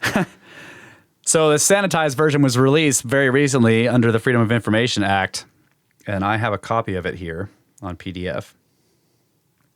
And so what they say, basically, these guys at Space Weather News, the Suspicious Observers, they talk about this document, and they talk about Charles Hapgood and his work, right? And they say that Charles Hapgood's work is a version of this story, but it's a different one, right? And that Charles Hapgood's work was the one that was published and went big, and then it was eventually debunked by geophysics. Okay, which is true in a sense that Charles Hapgood's crustal displacement theory was quote unquote debunked by geophysical science. It was shown that this couldn't really happen the way that Charles Hapgood said it did. And his model basically had the crust displace, a few degrees, like 30 degrees or whatever, and then it would wander, and it was random, and it would kind of wander over time. And it was geophysical science basically showed that this is not the case, that the poles seem to have stay in the same spot across millions of years. But so the guys at Space Weather News say that this book, the Adam and Eve Story, tells a similar type of thing, okay, of crustal displacement, but gives different causes. And they're basically saying that the reason the CIA classified this is because this is what really happens. Okay. And this was like suppressed because the thing is that the sun is the cause. And around this time, they were starting to figure this out. There's geology, and then, of course, the moon landings, the stuff that they found on the moon, like all this glass all over the moon, which is true. They did find that. I mean, there were literally fields where you can listen to some of there are some quotes, and they have this in their video where the astronauts are on the moon and they're kind of walking around. And they're talking about how everywhere they look are glass beads all over the place, just like they're like walking on little glass beads. And they're picking up samples of rocks that have been like vitrified into glass and then have all these pock marks in them. Okay. And there's actual like recordings of them talking about this, and saying like, they're like, I think this is the kind of thing we're looking for. Beep. Like, in other words, they went up there specifically to look for this. Like somebody knew, like they wanted, and so the other thing is that probably most of the glass on the moon's surface and a lot of those beads are from, they're impact proxies, right? Yeah. But this is the thing. When a bunch of that glass was brought back to Earth, then they did fission track testing on them to see, because one thing you can do with trying to date when these happened is check fission tracks. Okay. But in doing the fission track dating, they discovered Do you do that with like a lure and a rod and reel or something? Yeah. I mean, what is fish that? and tack. It's fish and track. So like when a radioactive molecule lets go of an alpha particle, a neutron, and that radioactive particle is inside of a crystal matrix. In other words, it's inside of a glass or some kind of crystalline matrix. That alpha particle will go burning out of that nucleus and tear a track in the crystalline matrix. Okay, yeah, okay. So that's called fission track dating. Got it. Right? So what you do is you basically count the fission tracks. Yeah. You look at what you look at what isotopes or radioactive things are in there, and then you count the fission tracks, and you can sort of roughly estimate what are the half-lives and how long this would take to get all those fission tracks based on the materials that are in there. But one of the things you have to do fission track dating is you have to figure out what isotopes are in the material so that you know what the half-lives are so that you can do your dating correctly. So they'll check for, percentage of isotopes. And then so say you have 0.00001% of beryllium-10 and 0.00023% of something else, and then that'll help you sort of count the fission tracks and come up with a half-life, give you a sort of a date range. An idea of the half-life. Yeah. The problem is that some of these, around 10% of the quote-unquote lunar glass that was brought back, and some of them are very interesting looking. It's imagine like a sort of a rock, and on one side it's just been turned into this beautiful black patina that's actually melt glass. The rock itself was melted by something, but then there are all these tiny impact pockmarks in it. Yeah. Implying that first it was melted, and then later on it was like hit by something, by tiny, tiny things going incredibly fast, right? Like while it was still molten? No, after it had solidified. Yeah. So you have a vitrification process, and it turns it into this beautiful. It's hard to. I want to make an arrowhead out of it. Yeah. like you, if you saw it, you just want to nap it. That's right. Okay. You would definitely want to nap it. Yeah. It looks like obsidian, this black, but it's a totally different material. But then there are all these tiny, like what look like impact craters in it. I just figured out how to make a new part. Yeah. Make an arrowhead out of a lunar rock. A lunar rock and have it buried with me. God, that's perfect. Yeah. So Sorry. We should buy a lunar rock and like nap it into a badass arrowhead. Because there's people around here that are really good at it. Yeah. So like, okay, this rock costs $10,000. Nap this into an awesome arrowhead for me. And then when you die, make sure you're buried with it. Yeah. Yes. That's perfect. Right. That's great. It just costs too much money. Have it painted in red ochre too. Snake Bros Pyramid Scheme, guys. Help us do this. Sorry. Got you off your fishing track there. So one of the things they found, one of the isotopes they found while they were looking for what isotopes are in these rocks or in the glass, okay, when they were doing the fishing track dating, is they found aluminum-26. Now, aluminum-26 is only generated by things moving at relativistic speeds. So it can't be impacts of like a meteorite or a meteor or a crater or a comet. Just they don't move at relative solar something. Yes. But how's it hitting that side of the moon? Or was it hitting the other side of the moon? Our sun. That's the point. Oh, well, yeah, of course. It would be during, yeah. Never mind. I was like, how's it hitting this? It'd be during one of the full moon phases or in that area. Yeah. So in other words, the point is that this is where you come to the micronovas / super flares. Okay. Yeah. So you have it's weird how those terms are like on opposite sides of each other in terms of the descriptions. Micronova or super flare, right? Right. One is the enormous, the biggest thing you can get of one kind of thing, and the other one is the smallest you can get of the other kind of thing. So the idea of a micronova, or if you look at there's an energy rating chart of, what of like the energy outputs of certain things, and you have like flares, and they go all the way up to X class, and then way up at the top of that is the super flare. Then it goes from that into micronova. Micronova and super flare overlap each other in terms of energy output, and then from that you get into nova and then hypernova, or supernova and hypernova. In terms of energy output, all the way at the top is the hypernova. But micronova and super flare overlap each other quite a bit on the energy output.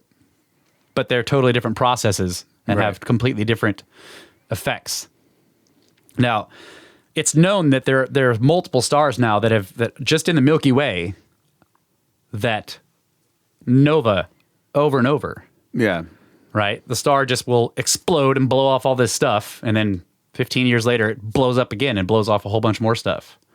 And people have been watching this now, and they've actually got, like, you can see the star explodes and all this stuff goes out, and there's more, and it spreads out, and then boom, it happens again, and more stuff goes out. So leading theory of why that happens is because those stars are binaries. So they have some binary companion, and that binary companion is feeding material onto the other star. Okay. So material is coming off the binary companion and landing on the other star, and it's different. It begins to form a shell. That shell can like start to dampen the nuclear or the fusion process. It begins to harden and stuff, and then boom, the star blows it off there once the internal nuclear processes get to the point where it'll blow it off there, right? That means that this can also happen by stars passing through dust clouds or heavy nebula material. So in other words, if a star gets enough material being pulled into it and getting all over its shell and surface, it can harden, and then boom, the star blows it off there. Yeah. So then you have a shell material coming off the star, right? And what that's going to do to the solar system is it's going to blast first all the planets get hit by the light, the nova light. And that sets everything on fire. In terms of Earth, sets everything on fire and gets you vitrification of exposed stone all over the planet. Then the shell, like 17 or 18 hours later, the shell material, the actual shell that's blown off the star, begins to arrive. And it's not homogeneous. Yeah. So there can be giant chunks of it. And those can impact the planet and look like meteorite impacts, but leave giant magnetic anomalies because they're actually star material.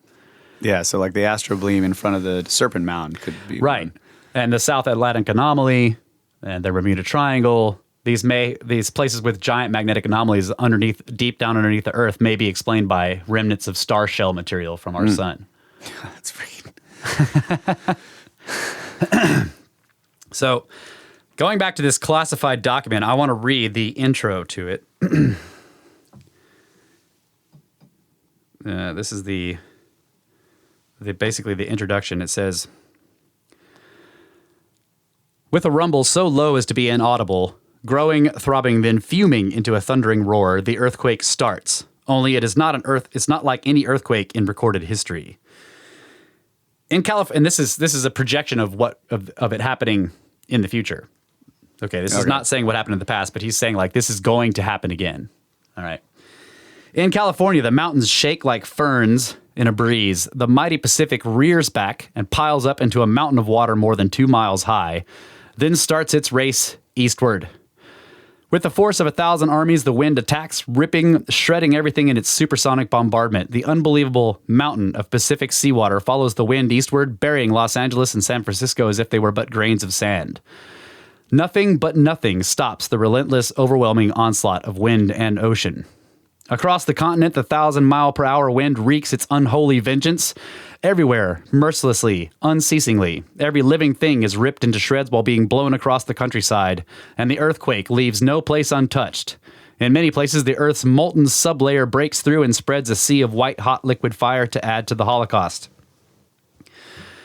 Within 3 hours, the fantastic wall of water moves across the continent, burying the wind-ravaged land under 2 miles of seething water coast to coast. In a fraction of a day, all vestiges of civilization are gone, and the great cities, Los Angeles, San Francisco, Chicago, Dallas, New York, are nothing but legends.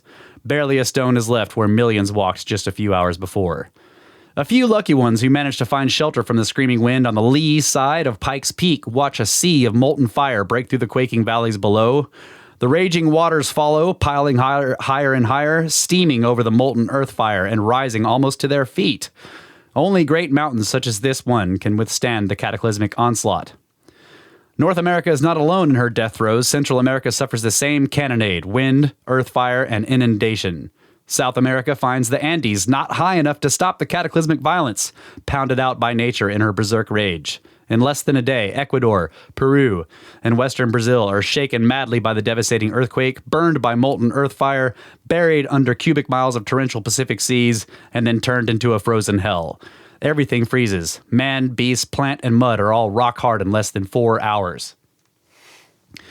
Europe cannot escape the onslaught. The raging Atlantic piles higher and higher upon itself, following the screeching wind eastward. The Alps, the Pyrenees, the Urals, and the Scandinavian mountains are shaken and heaved even higher before the wall of water strikes. Western Africa and the sands of the Sahara vanish into nature's wrath, under savage attack by wind and ocean. The area bounded by the Congo, South Africa, and Kenya suffers only severe earthquakes and winds, no inundations. Survivors there marvel as the sun standing still in the sky for nearly half a day. Eastern Siberia and the Orient suffer strange fates indeed, as though a giant subterranean scythe sweeps away the Earth's foundations, accompanied by the wind in its screaming symphony of supersonic death and destruction. As the Arctic basin leaves its polar home, Eastern Siberia, Manchuria, China, and Burma are subjected to the same annihilation as South America. Wind, earth fire, inundation, and freezing. Jungle animals are shredded to ribbons by the wind, piled into mountains of flesh and bone, and buried under avalanches of seawater and mud. Then comes the terrible, paralyzing cold. Not man, nor beast, nor plant, nor earth is left unfrozen in the entire Eastern Asian continent, most of which remains below sea level. East of the Urals and western Siberia, a few lucky people survive the fantastic winds and quakes. Antarctica and Greenland, with their ice caps, now rotate around the Earth in the torrid zone, and the fury of wind and inundation marches on for 6 days and nights. During the 6th day, the oceans start to settle in their new homes running off the high grounds. On the 7th day, the horrendous rampage is over, the Arctic Ice Age is ended, and a new Stone Age begins. The oceans, great homogenizers, have laid down another deep layer of mud over the existing strata, and the Great Plains is exposed in the Grand Canyon, Painted Desert, and the Badlands. The Bay of Bengal Basin, just east of India, is now at the North Pole. The Pacific Ocean, just west of Peru, is at the South Pole. Greenland and Antarctica, now rotating equatorially in the torrid zone, find their ice caps dissolving madly in the tropical heat. Massive walls of water and ices surge towards the oceans, taking everything from mountains to plains in a gushing, heaving path, creating immense seasonal moraines. In less than 25 years, the ice caps are gone, and the oceans around the world rise over 200 feet with the newfound water. The torrid zone will be shrouded in a fog for generations from the enormous amounts of moisture poured into the atmosphere by the melting ice caps. New ice caps begin to form on the new polar areas. Greenland and Antarctica emerge with verdant tropical foliage. Australia is the new unexplored continent in the North Temperate Zone, with only a few handfuls of survivors populating its vastness. New York lies at the bottom of the Atlantic, shattered, melted by earth fire, and covered by unbelievable amounts of mud. Of San Francisco and Los Angeles, not a trace is left. Egypt emerges from its Mediterranean inundation new and higher, still the land of ages. The commonplace of our time becomes the mysterious Baalbek of the new era. So. That might have happened, it sounds like, you know, the, what's that mass extinction event that, The one that wiped out the dinosaurs? right before the Cambrian? Cambrian extinction. The Permian extinction event. Permian extinction, yeah. Yeah. Well, the idea posited here, and what these guys, the Space Weather News guys, the Suspicious Observers do on their channel, is talk about how the reason this was classified by the CIA is because it has the explanation of why this takes place. Yeah.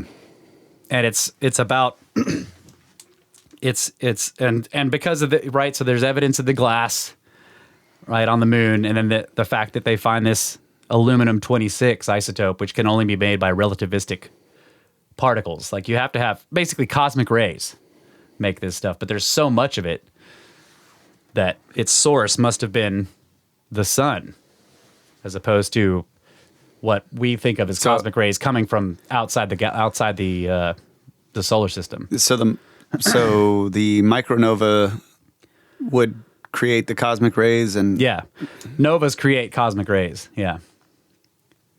There's so much energy. Now, what about the idea that I mean, can they tell how old this stuff is by counting the trails? I mean, how old is it? Oh yeah, I don't know about that. I don't know what the age is, because that was a form of dating, right? Right. Well, the ranges in fish and track and dating. Right, but the ranges in those, fish and tackle dating. Fish and track and dating.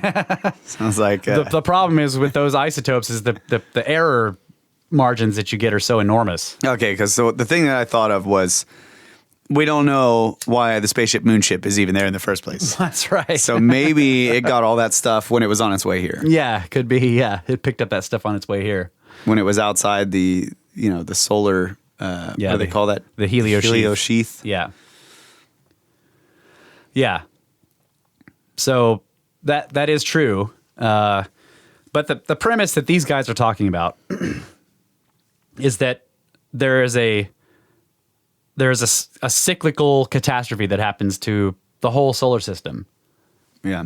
And it's the sun, right? And so there's this very interesting idea. It wouldn't be that massive ball of energy out there, would it? Yeah. The thing that makes up 99.99% of all mass in our solar system. Yeah. That thing. Yeah, that giant thing. Yeah. Yeah. So the idea is that, and there could be multiple causes, but like in the solar system's orbit around the Milky Way galaxy, we bob up and down. Right. Like across the galactic equator and back down underneath it and above it and back down underneath it. That only happens during our passing through where there's the most material. Yeah, that is a very energetic and magnetic and electrically active, like flat area, right? But we only pass through it it takes millions of years for us to go above and then go back down below, right? And these cyclical destructions seem to be much more common than that. More like every 12,000 years. So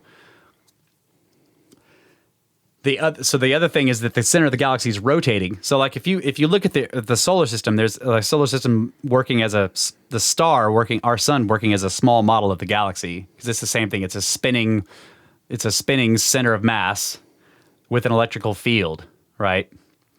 And so the Earth, its own orbit, goes above and below the sun's equatorial region too, right? So that happens twice a year. Right. 2 times in each orbit. We go above it and then we come around and we go below it, right? Yeah. the plane of the ecliptic. Mm-hmm. Right. But because the sun is spinning, there's this weird spiral thing that happens, right? Like magnetically to the rest of the solar system, there's this spiral thing that happens, and we actually cross that every 2 weeks. Okay, and crossing that can cause little geomagnetic storms on Earth if the sun is very active at the time. So the idea is that galactically this is happening too. You've got a spinning center of the galaxy. And so even though it takes us millions of years to go above and below the plane of the galaxy, we may cross this spiraling effect from the spin of the center of the galaxy every 12,000 years or 10,000 years or so. Mm-hmm.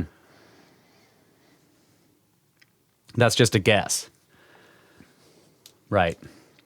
But in other unrelated news, the North Magnetic Pole is traveling faster towards Siberia. That's right. So the other thing that these guys talk about is the magnetic polar wander that's happening.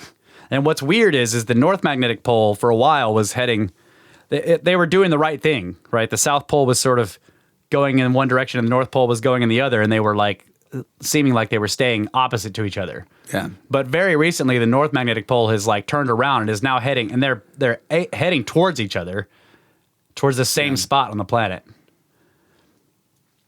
And the North Magnetic Pole has sped up very fast. Right. And the South Pole Magnetic Pole has already left the continent of Antarctica. It's already out in the ocean. Oh, really? Yeah. I haven't seen any news on that. It just happened recently.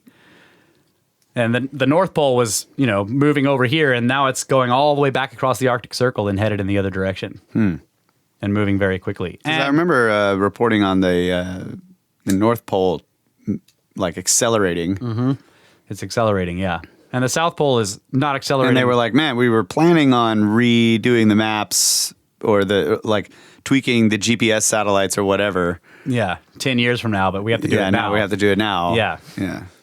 Yeah, so and also with that, the geomagnetic field strength is dropping off massively. Mm-hmm. So like from the 1800s up to like the year 2000, it dropped 10% in strength. But in the past 10 years, it's dropped another 10% almost. Mm-hmm. So that's a huge spike, So it took it like 200 years to drop 10%, and now it's dropped another 10% in 10. Yeah. So, and that's and you can see that the something magnetically is destabilizing in the middle of the planet. Now the poles are heading towards each other. Like you would expect if there was some kind of reversal that they would stay opposite each other, right? But they're both moving As though it's to meet each collapsing. other in the Atlantic somewhere. Yeah. Yeah. Yeah. Or I'm sorry, not in the Atlantic, but they're moving towards somewhere in the Pacific. Yeah, if they stay moving at the same rate in the Right. same If direction. they don't change direction again. Yeah. Yeah. And they continue at the same speed, Yeah. which there's no reason to think they will. Right. They've been changing speed recently, so. Yes. So if that happens and the geomagnetic field collapses, we've talked about this before. If the geomagnetic field collapses, then you end up with cosmic rays actually getting all the way to the ground before they have serious like most cosmic rays get pushed away. A lot of them get pushed away by the sun, and then the Earth's geomagnetic field handles a bunch more of them, right? But some of them come through anyway. Well, if we lose our geomagnetic field, a lot more of them are going to be reaching the ground. You know, the collisions will be happening and they'll be coming all the way down to the ground. And those collisions continue they don't stop at the ground level. Yeah. They continue down into it. And they can heat up the interior of the planet. I thought also if the magnetic field collapses for any length of time, then the solar wind will just blow our atmosphere away. It'll right? start blowing. Yeah, that process takes a long time. Okay. But the main problem we would have on the surface is radiation. Like you would need like 1 million power sunblock to go outside without the geomagnetic field, because the UV would just be intense. It would start to burn you instantly. Looks like Bob Masterson needs to pay J6 his money so he can save the planet. That's an inside joke that no one's going to get, No one's going to get that one. except maybe Ty. Sorry. We need to take a break. Are we way over here? Oh, yeah. Yeah, way over. That's fascinating. That we're way over? No, the subject. Snacks!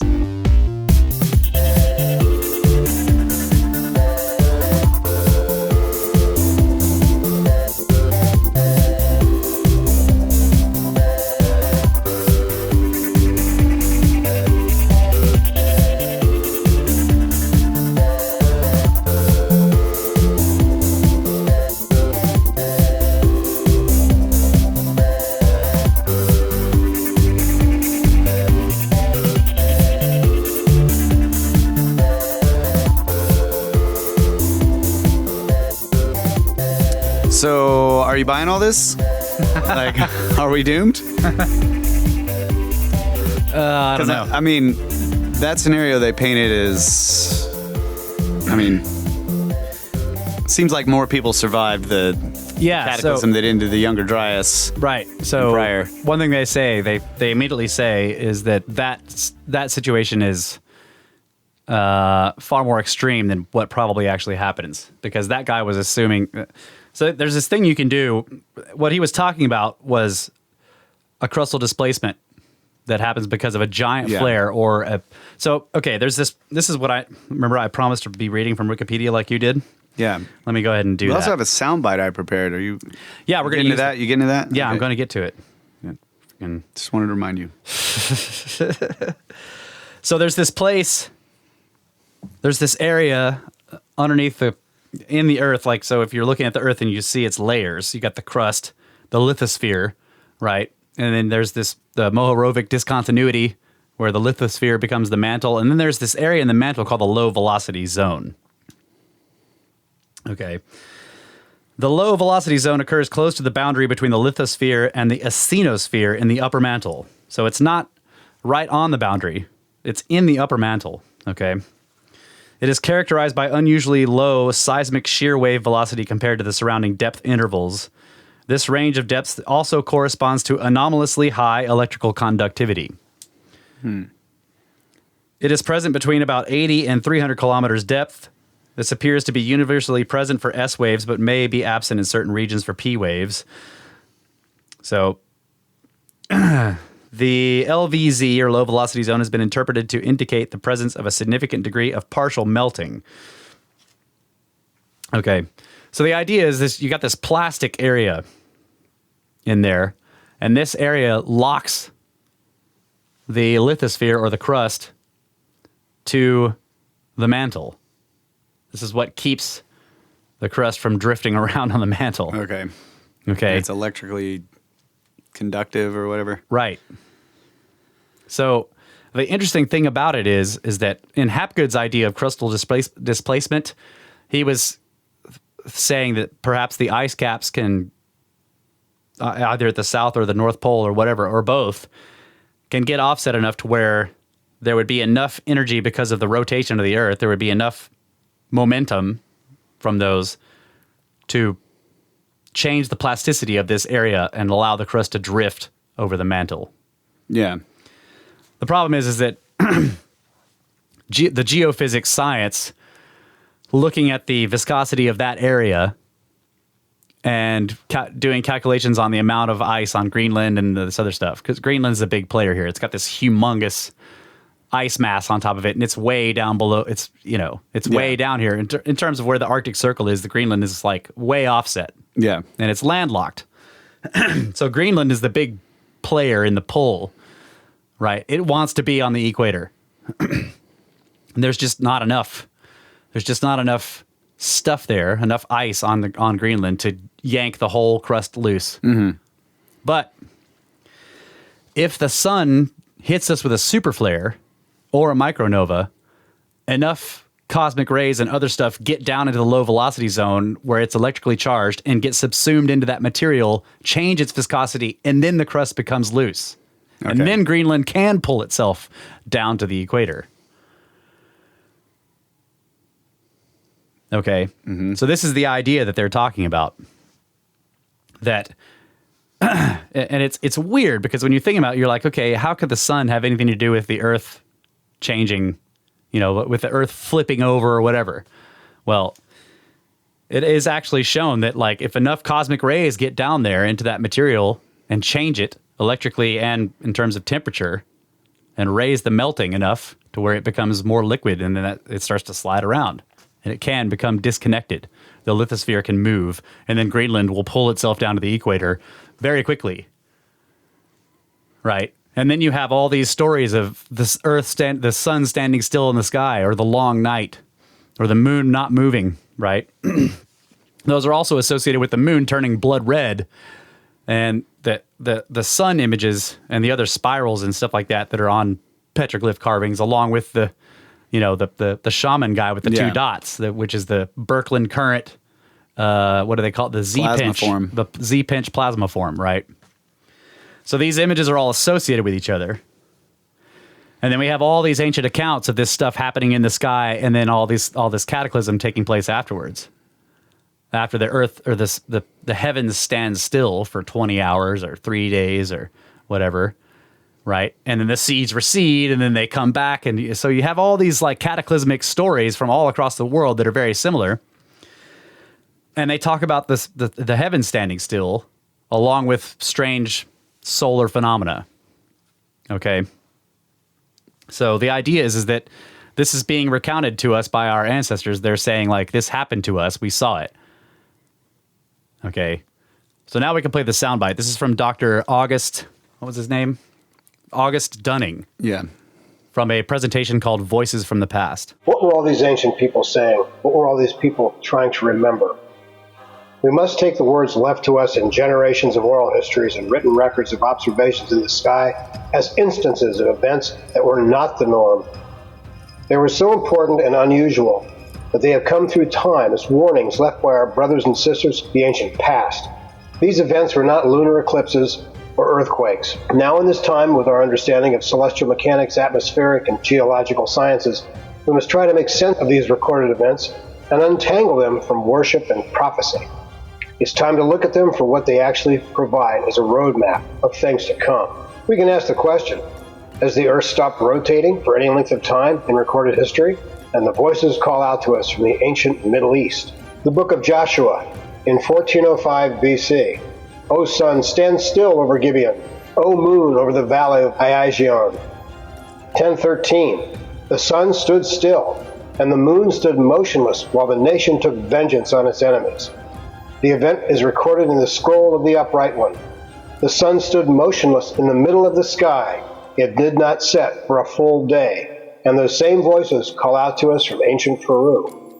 Also in 1405 BC, the 40th Inca Capac was Pachacuti, the reformer that started the worship of the sun god Inti.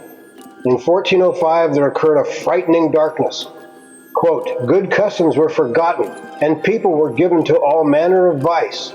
There was no dawn for 20 hours. After a great outcry, confessions of sins and sacrifices and prayers, the sun finally rose. Has the world experienced a global cataclysm before? And will it happen again? And what was remembered and how is it described to begin again? The voices call out from the ancient American Indians, and this is the ninth and last sign. You will hear a dwelling place in the heavens above the earth that shall fall in a great crash. It will appear as a blue star. Very soon after this, the ceremonies of my people will cease. Has this cataclysm happened before? The voices call out from ancient China. There were seen fire-breathing dragons leaping into the sky. They call out from ancient Siberia. The earth was on fire from both horizons.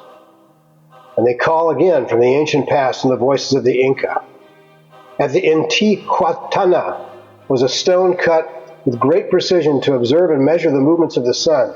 The name meant that which binds the sun, and it makes it return, lest it disappear, returning the earth into a darkness that had occurred once before, according to the legends.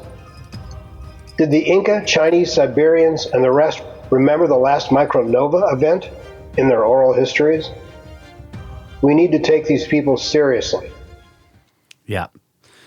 So he's just listing off a bunch of ancient texts there that talk about the sun standing still or the night standing still. Yeah. Right. So he starts out with the Middle East where the sun stands still in the Bible and in other accounts from the Middle East. And then you go all the way to the other side of the world in Peru and they're like having a long night. Yeah. Right. And it's the same time period that it's happening. So the idea here is that if you can look at the rotational speed of the Earth, like, you know, any given point on the equator is moving around 1,000 miles an hour due to rotation. If you stopped that or even started to slow it down and break it because, you know, Greenland starts to pull and like everything starts to change, you know, let's say that the rotation, you stop it within an hour and the rotation starts to change, you can get a 20-hour standstill. Yeah. Okay. But the atmosphere and the oceans are not going to want to stop rotating. Yeah, so you got 1,000-mile-an-hour winds and whatnot. And huge tidal waves, yeah. Would you... Oh, I have to try this. Like, get in a vehicle going 1,000 miles an hour. We could ask maybe an astronaut and say, like, would you feel it if you were slowing down for an hour? Right. Yeah. Would you feel the deceleration? You would feel it, but it wouldn't be that bad in terms of just your body and stuff. But if the whole planet was maybe you wouldn't notice because of the wind. Yeah. The wind would start picking up and then... it would be pushing you in the same direction as your inertia. Yeah. Seems like it would make... because of the mountains and stuff, it would make huge storm cells. Yeah. You know, because the mountains would be like... pushing air in front of them. Flap. Like, oh, yeah. It would make eddies behind them. And Yep. Yeah, that was what that guy was trying to describe in the intro to that book, except that he was basically saying, like, you would get 1,000-mile-an-hour winds. No, you would get hundreds of miles an hour winds. Yeah. And you would get enormous tidal waves, but they wouldn't be 2 miles high, but they might be 200 or 300, 400 feet or 600 feet. Yeah. And it would not be a normal tidal wave because it would be the entire Pacific and the entire Atlantic and the entire Indian Ocean, as opposed to a tidal wave, which is usually a wave front moving out from some earthquake happening on the sea bottom or something like that, which is like a bow shock, right? Instead, it would be the whole freaking ocean sloshing in that direction. Yeah, and then it would come back when it finally... Yeah, so some calculations were actually saying that the backslosh would be worse because that water would be able to build up from all the way at the other side and then work its way across the entire ocean to hit the other direction. And it would happen multiple times. So yeah, we'll have to... But you know that they found... Robert Schoch to comment on this. Right. So there are plenty of Robert Schoch sound bites in these guys' presentations on YouTube. Yeah. Where he's talking about this, and he's talking about the Birkeland currents, these gigantic, enormous lightning bolts that would be taking place over the planet because of super flares. Yeah. And there's evidence of one in Egypt, the quote-unquote thunderbolt that hit the Sphinx that Khufu talks about in the inventory stele, where he basically went to see the damage that the thunderbolt had caused. Well, Schoch's idea is that what Khufu was looking at was old damage. And then there's this part along the Giza Plateau, this big area where there's all this vitrification of the plateau area, and it's got this giant gouge in the rock. Like there was some unimaginable lightning bolt that hit that vitrified all this stone along this giant, caused this basically this big crack across the Sphinx and across the plateau area, the flattened basalt stuff. Yeah, I have to revisit that book. Is it Lost Civilizations or something like that? Yeah, Lost Civilization or Forgotten Civilization. Forgotten Civilization. Yeah. That was a good book. Yeah. So yeah, they extensively quote Randall Carlson, Robert Schoch, and a bunch of other researchers that are looking into this, including NASA people who are just showing evidence of stars that nova over and over and over again, to the point to where they're now thought of as like flare stars that just, and they've got this graph where they're showing here are all these stars, and this one every 16 and a half years it blows up, and this one every 8 years. And he's like, some stars that we think of that they just went nova, right? He's like their periodicity may be so long that it won't be for hundreds of years before we know that they didn't explode completely. They just had a micronova, and they're going to do it again.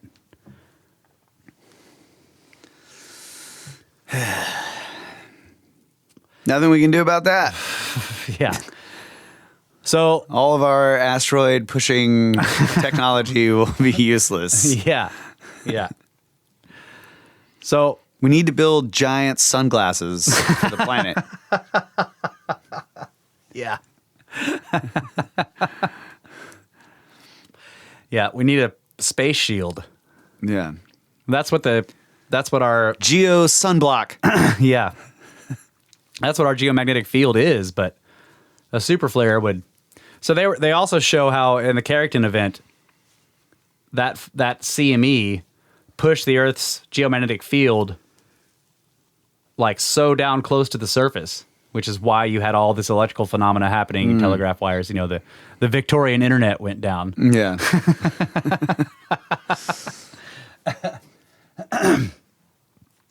But if you had a super flare, it would crush the geomagnetic field all the way down below the surface on the side that was facing the sun at the time.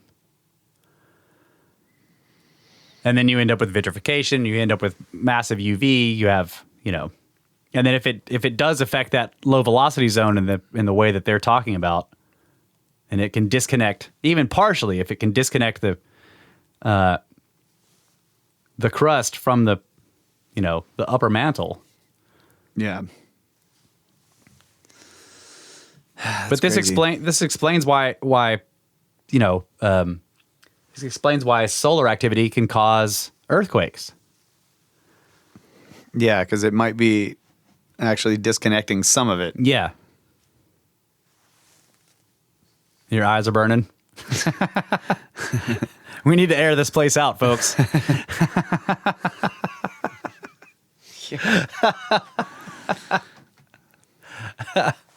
All I know is I'm going to make sure I have my lunar Clovis point and be doing a Z-pinch stance. Yeah, I want to be buried in a Z-pinch stance before it. with two bowls, right?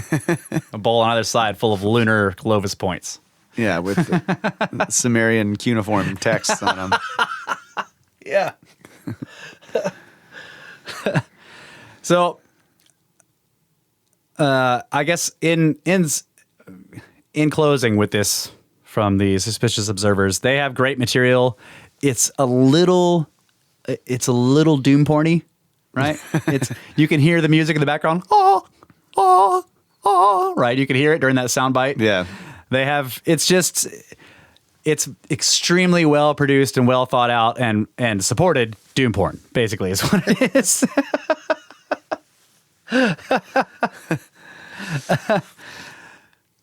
So I enjoyed it.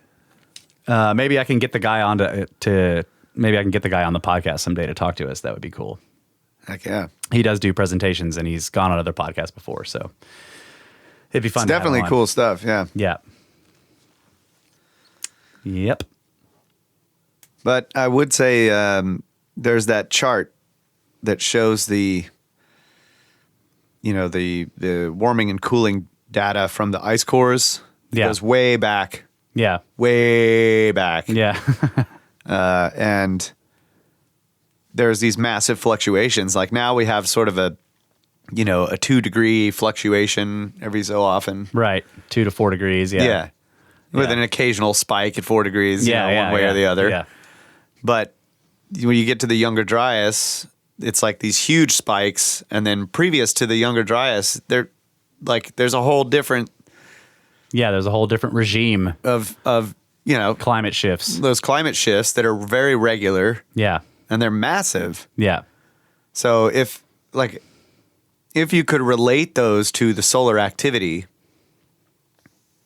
then there seems to be a fairly normal set of, back and forths with the sun previous to the Younger Dryas period, when there were still obviously people and animals and all kinds of stuff surviving in that environment. Yeah. And then you have the Younger Dryas thing, which killed off a lot of stuff, but not everything and not everywhere. Right. So, yeah, I guess my takeaway from that, and I know that quote that you read was not from the Suspicious Observers guy. This is from that book that was. Yes, that's right. So I don't think that maybe back in the, when with the extinction, like some of the mass extinction events that have happened, that was what caused it. Right. The other problem I have with it being something that's a problem I have with it being something that takes place roughly every 12,000 years. It's like, where's the evidence in the ice cores? Yeah. How do we have ice that's that old? Yeah. If we've had pole shifts and all this kind of stuff, how does it go back that far? Right. So, and then I tend to think that some of these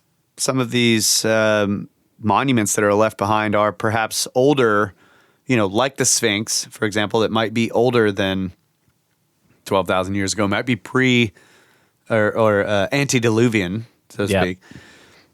And some of them are aligned. They're aligned to, to stars or to features in the sky. And how would that be possible if the Earth has gone through any type of crustal shifting? Yep. So. I thought of the same stuff. Yeah. I totally agree. I thought of the same thing. I'm like, what about these monuments? Why are they aligned? How do they stay aligned through these cataclysmic periods if this is what's happening? Yeah. So I'm not saying that it doesn't happen. I'm sure, it's all good ideas, but trying to decide on what the frequency is, like looking at the ice. One thing, the one thing that I take away from what I watch from them that is for sure happening is that we are like imminent for a geomagnetic flip. That's happening. It's taking place right now. Like the way the magnetic poles are moving is a geomagnetic flip. It's taking place. It's just like the process can take 100 years or more. Yeah. And the sun's going through one too, but it happens every 11 years or so. And it coincides with its sunspot cycle. Yeah. Yeah. With its maximum and minimum cycle. So. Right. And then there's the centennial. Right. The sun's has much larger cycles. One's 100 something years, another one's bigger. So we're moving into a period where there's going to be a large minimum. Yeah. A large solar minimum. It's not just the 11 year, but also the 100 year and the next one too. So, but the geomagnetic thing that's happening to the Earth right now is imminent. I don't know about, a microflare and blowing off half of our You don't oceans. think that the poles can just be kind of wobbling around and then go back and become more stable? Like, what if that, if that's part of the solar minimum?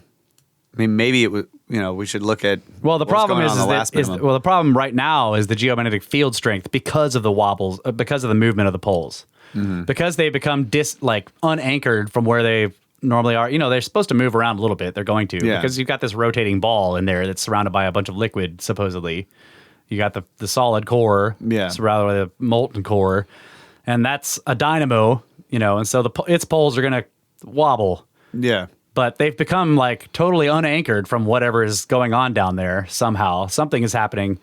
And so the geomagnetic field strength is dropping rapidly. Excuse me. And that makes us far more susceptible to solar Cosmic flares. rays. Period. Yeah, I see what you're saying. So even if we get in I don't know, 2000 before 2010 or so, we were getting hit by pretty big X-class flares. Right. And our geomagnetic strength was more than 10% stronger before we lost 10% more like we are at now. Right. And some X-class flares hit us almost directly and we were getting hit by CME stuff and everybody was battening down the hatches and didn't really do anything. Okay. But recently some M-class flares have knocked out entire power grids, like one in Norway or something, or Sweden, and killed some satellites. And it's because our geomagnetic field strength has dropped 10% more since then. So now M-class flares are affecting us. If it continues to drop like it is with the same frequency, if an X-class flare hits us, we're going to have big problems. Okay. I'll buy that. Yeah. I'm buying that one. Bought it. Sold.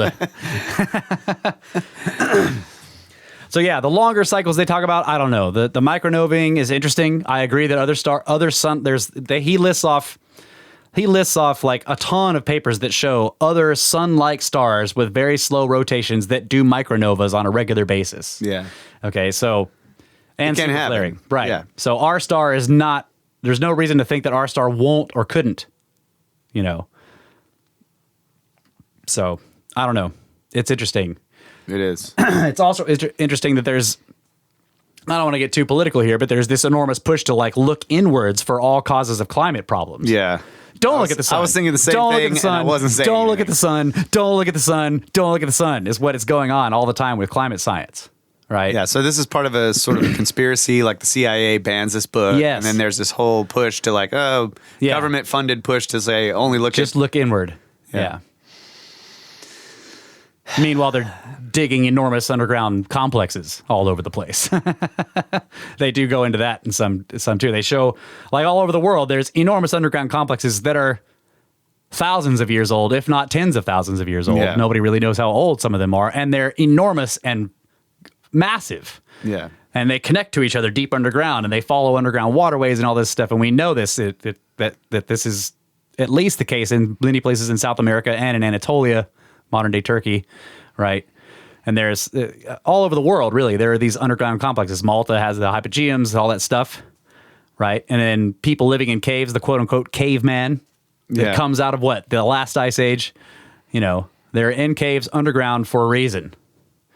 And it's because you have to leave the surface if the sun is going nuts. Yeah. Or if the geomagnetic strength falls. Forget the sun. If we just lose our geomagnetic field for a while because it's doing a flip, you have to go underground. Anything on the surface is going to be getting irradiated like crazy. That can also cause megafauna die-offs because they can't get in caves. Yeah. One tried. That's right. There's that cave in Bernie. Yeah. There's a mammoth down there. Cascade Falls. There's a mammoth. He got in that there, still died. cave. Didn't quite make it. Yeah. Poor guy. So yeah, my takeaway on the we're going to keep doing space weather news like we do it, which is basically a weather update, right? These guys are doing something totally different. It's cool, but I can't use it as space weather news, even though that's what they call themselves. It's false advertising. It is news about space weather, Yeah. but it's not current conditions. Right. It's not it's partly cloudy Necessarily. today and with 30% chance of rain, which is what I'm going for. Yeah. Partly Yeah. partly windy today with 30% chance of protons. cosmic ray showers. That's right. Yeah. I did find the lunar glass and the aluminum 26 isotope stuff fascinating. Yeah. But it's on the moon, you know. Who knows how old it is because it's on the moon. Yeah. And just like you pointed out, if it's spaceship moonship, it could be from when it was out in space.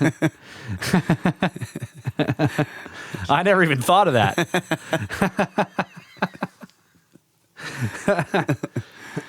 Yeah. Yeah. All right. I think that's it. We're done for the day. For the week. All right. Thanks, everybody, for listening to the show. And thank you all who have donated to the Pyramid Scheme. Please send us more emails at brothersoftheserpent@gmail.com. And also check out the website. Lots of stuff there. Snakeskins, Encyclopedia, the glossary of terms. Share the shows. Write reviews. Yep. Check us out on Twitter at SNKPRS. I'm also on Twitter at $50 Dynasty. Yeah. Oh, yeah. Yeah, the Snakeskins. I'm going to be adding new stuff to Snakeskins soon. So hopefully we'll be doing that.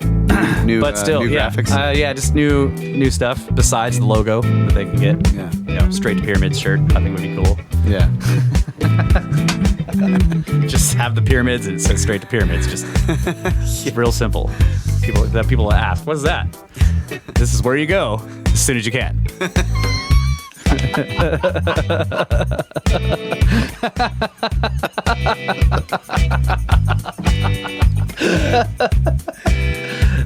So true. Yeah. Also, don't forget about History Shift. Follow him on Twitter at History Shift. He makes all of our YouTube videos. So you can check us out on YouTube. Just look up Brothers of the Serpent on YouTube. And you can also follow him on YouTube, History Shift. And he's got a website, historyshift.com, where he details his saga of exploring Montana, looking for dolmens and glacial erratics. And running from Sam Squanch. Occasionally running from Sam Squanch. Also, he seems to have found he found some artifact, some strange rock thing that he took to his local university or whatever, and they got real freaking excited, and they think it might be a fulgurite or something. Oh, right. So he found this enormous, strange, glazed black. You know, I'm like, yeah, bro, that's from the last Micronova. It's clearly. Because when he showed pictures of it on Twitter, I was like, that looks like slag. It looked like a giant piece of slag, but they were saying it might be a fulgurite. So, awesome. Really cool. Yeah. Also, we have a Facebook group. Look up Brothers of the Serpent on Facebook and join up there. And you can talk to other members of the Snake Force. That's right. And I think the CAC 2020 is all sold out. Again? I'm pretty sure. Yeah. Again, unless somebody buys another cabin, I believe it's all sold out. So, but there is going to be another one. Yeah. I think we're already Darren is already planning the next one, CAC 2020 again. Cool. CAC 2020B or whatever we're going to call it. 2020 plus. Yeah. All right. That's it. Thanks, everybody. Yep. Love you. Careful of those micronovas. Always will. Yeah. And those CNEs. Good night, Adamu. Get back to work.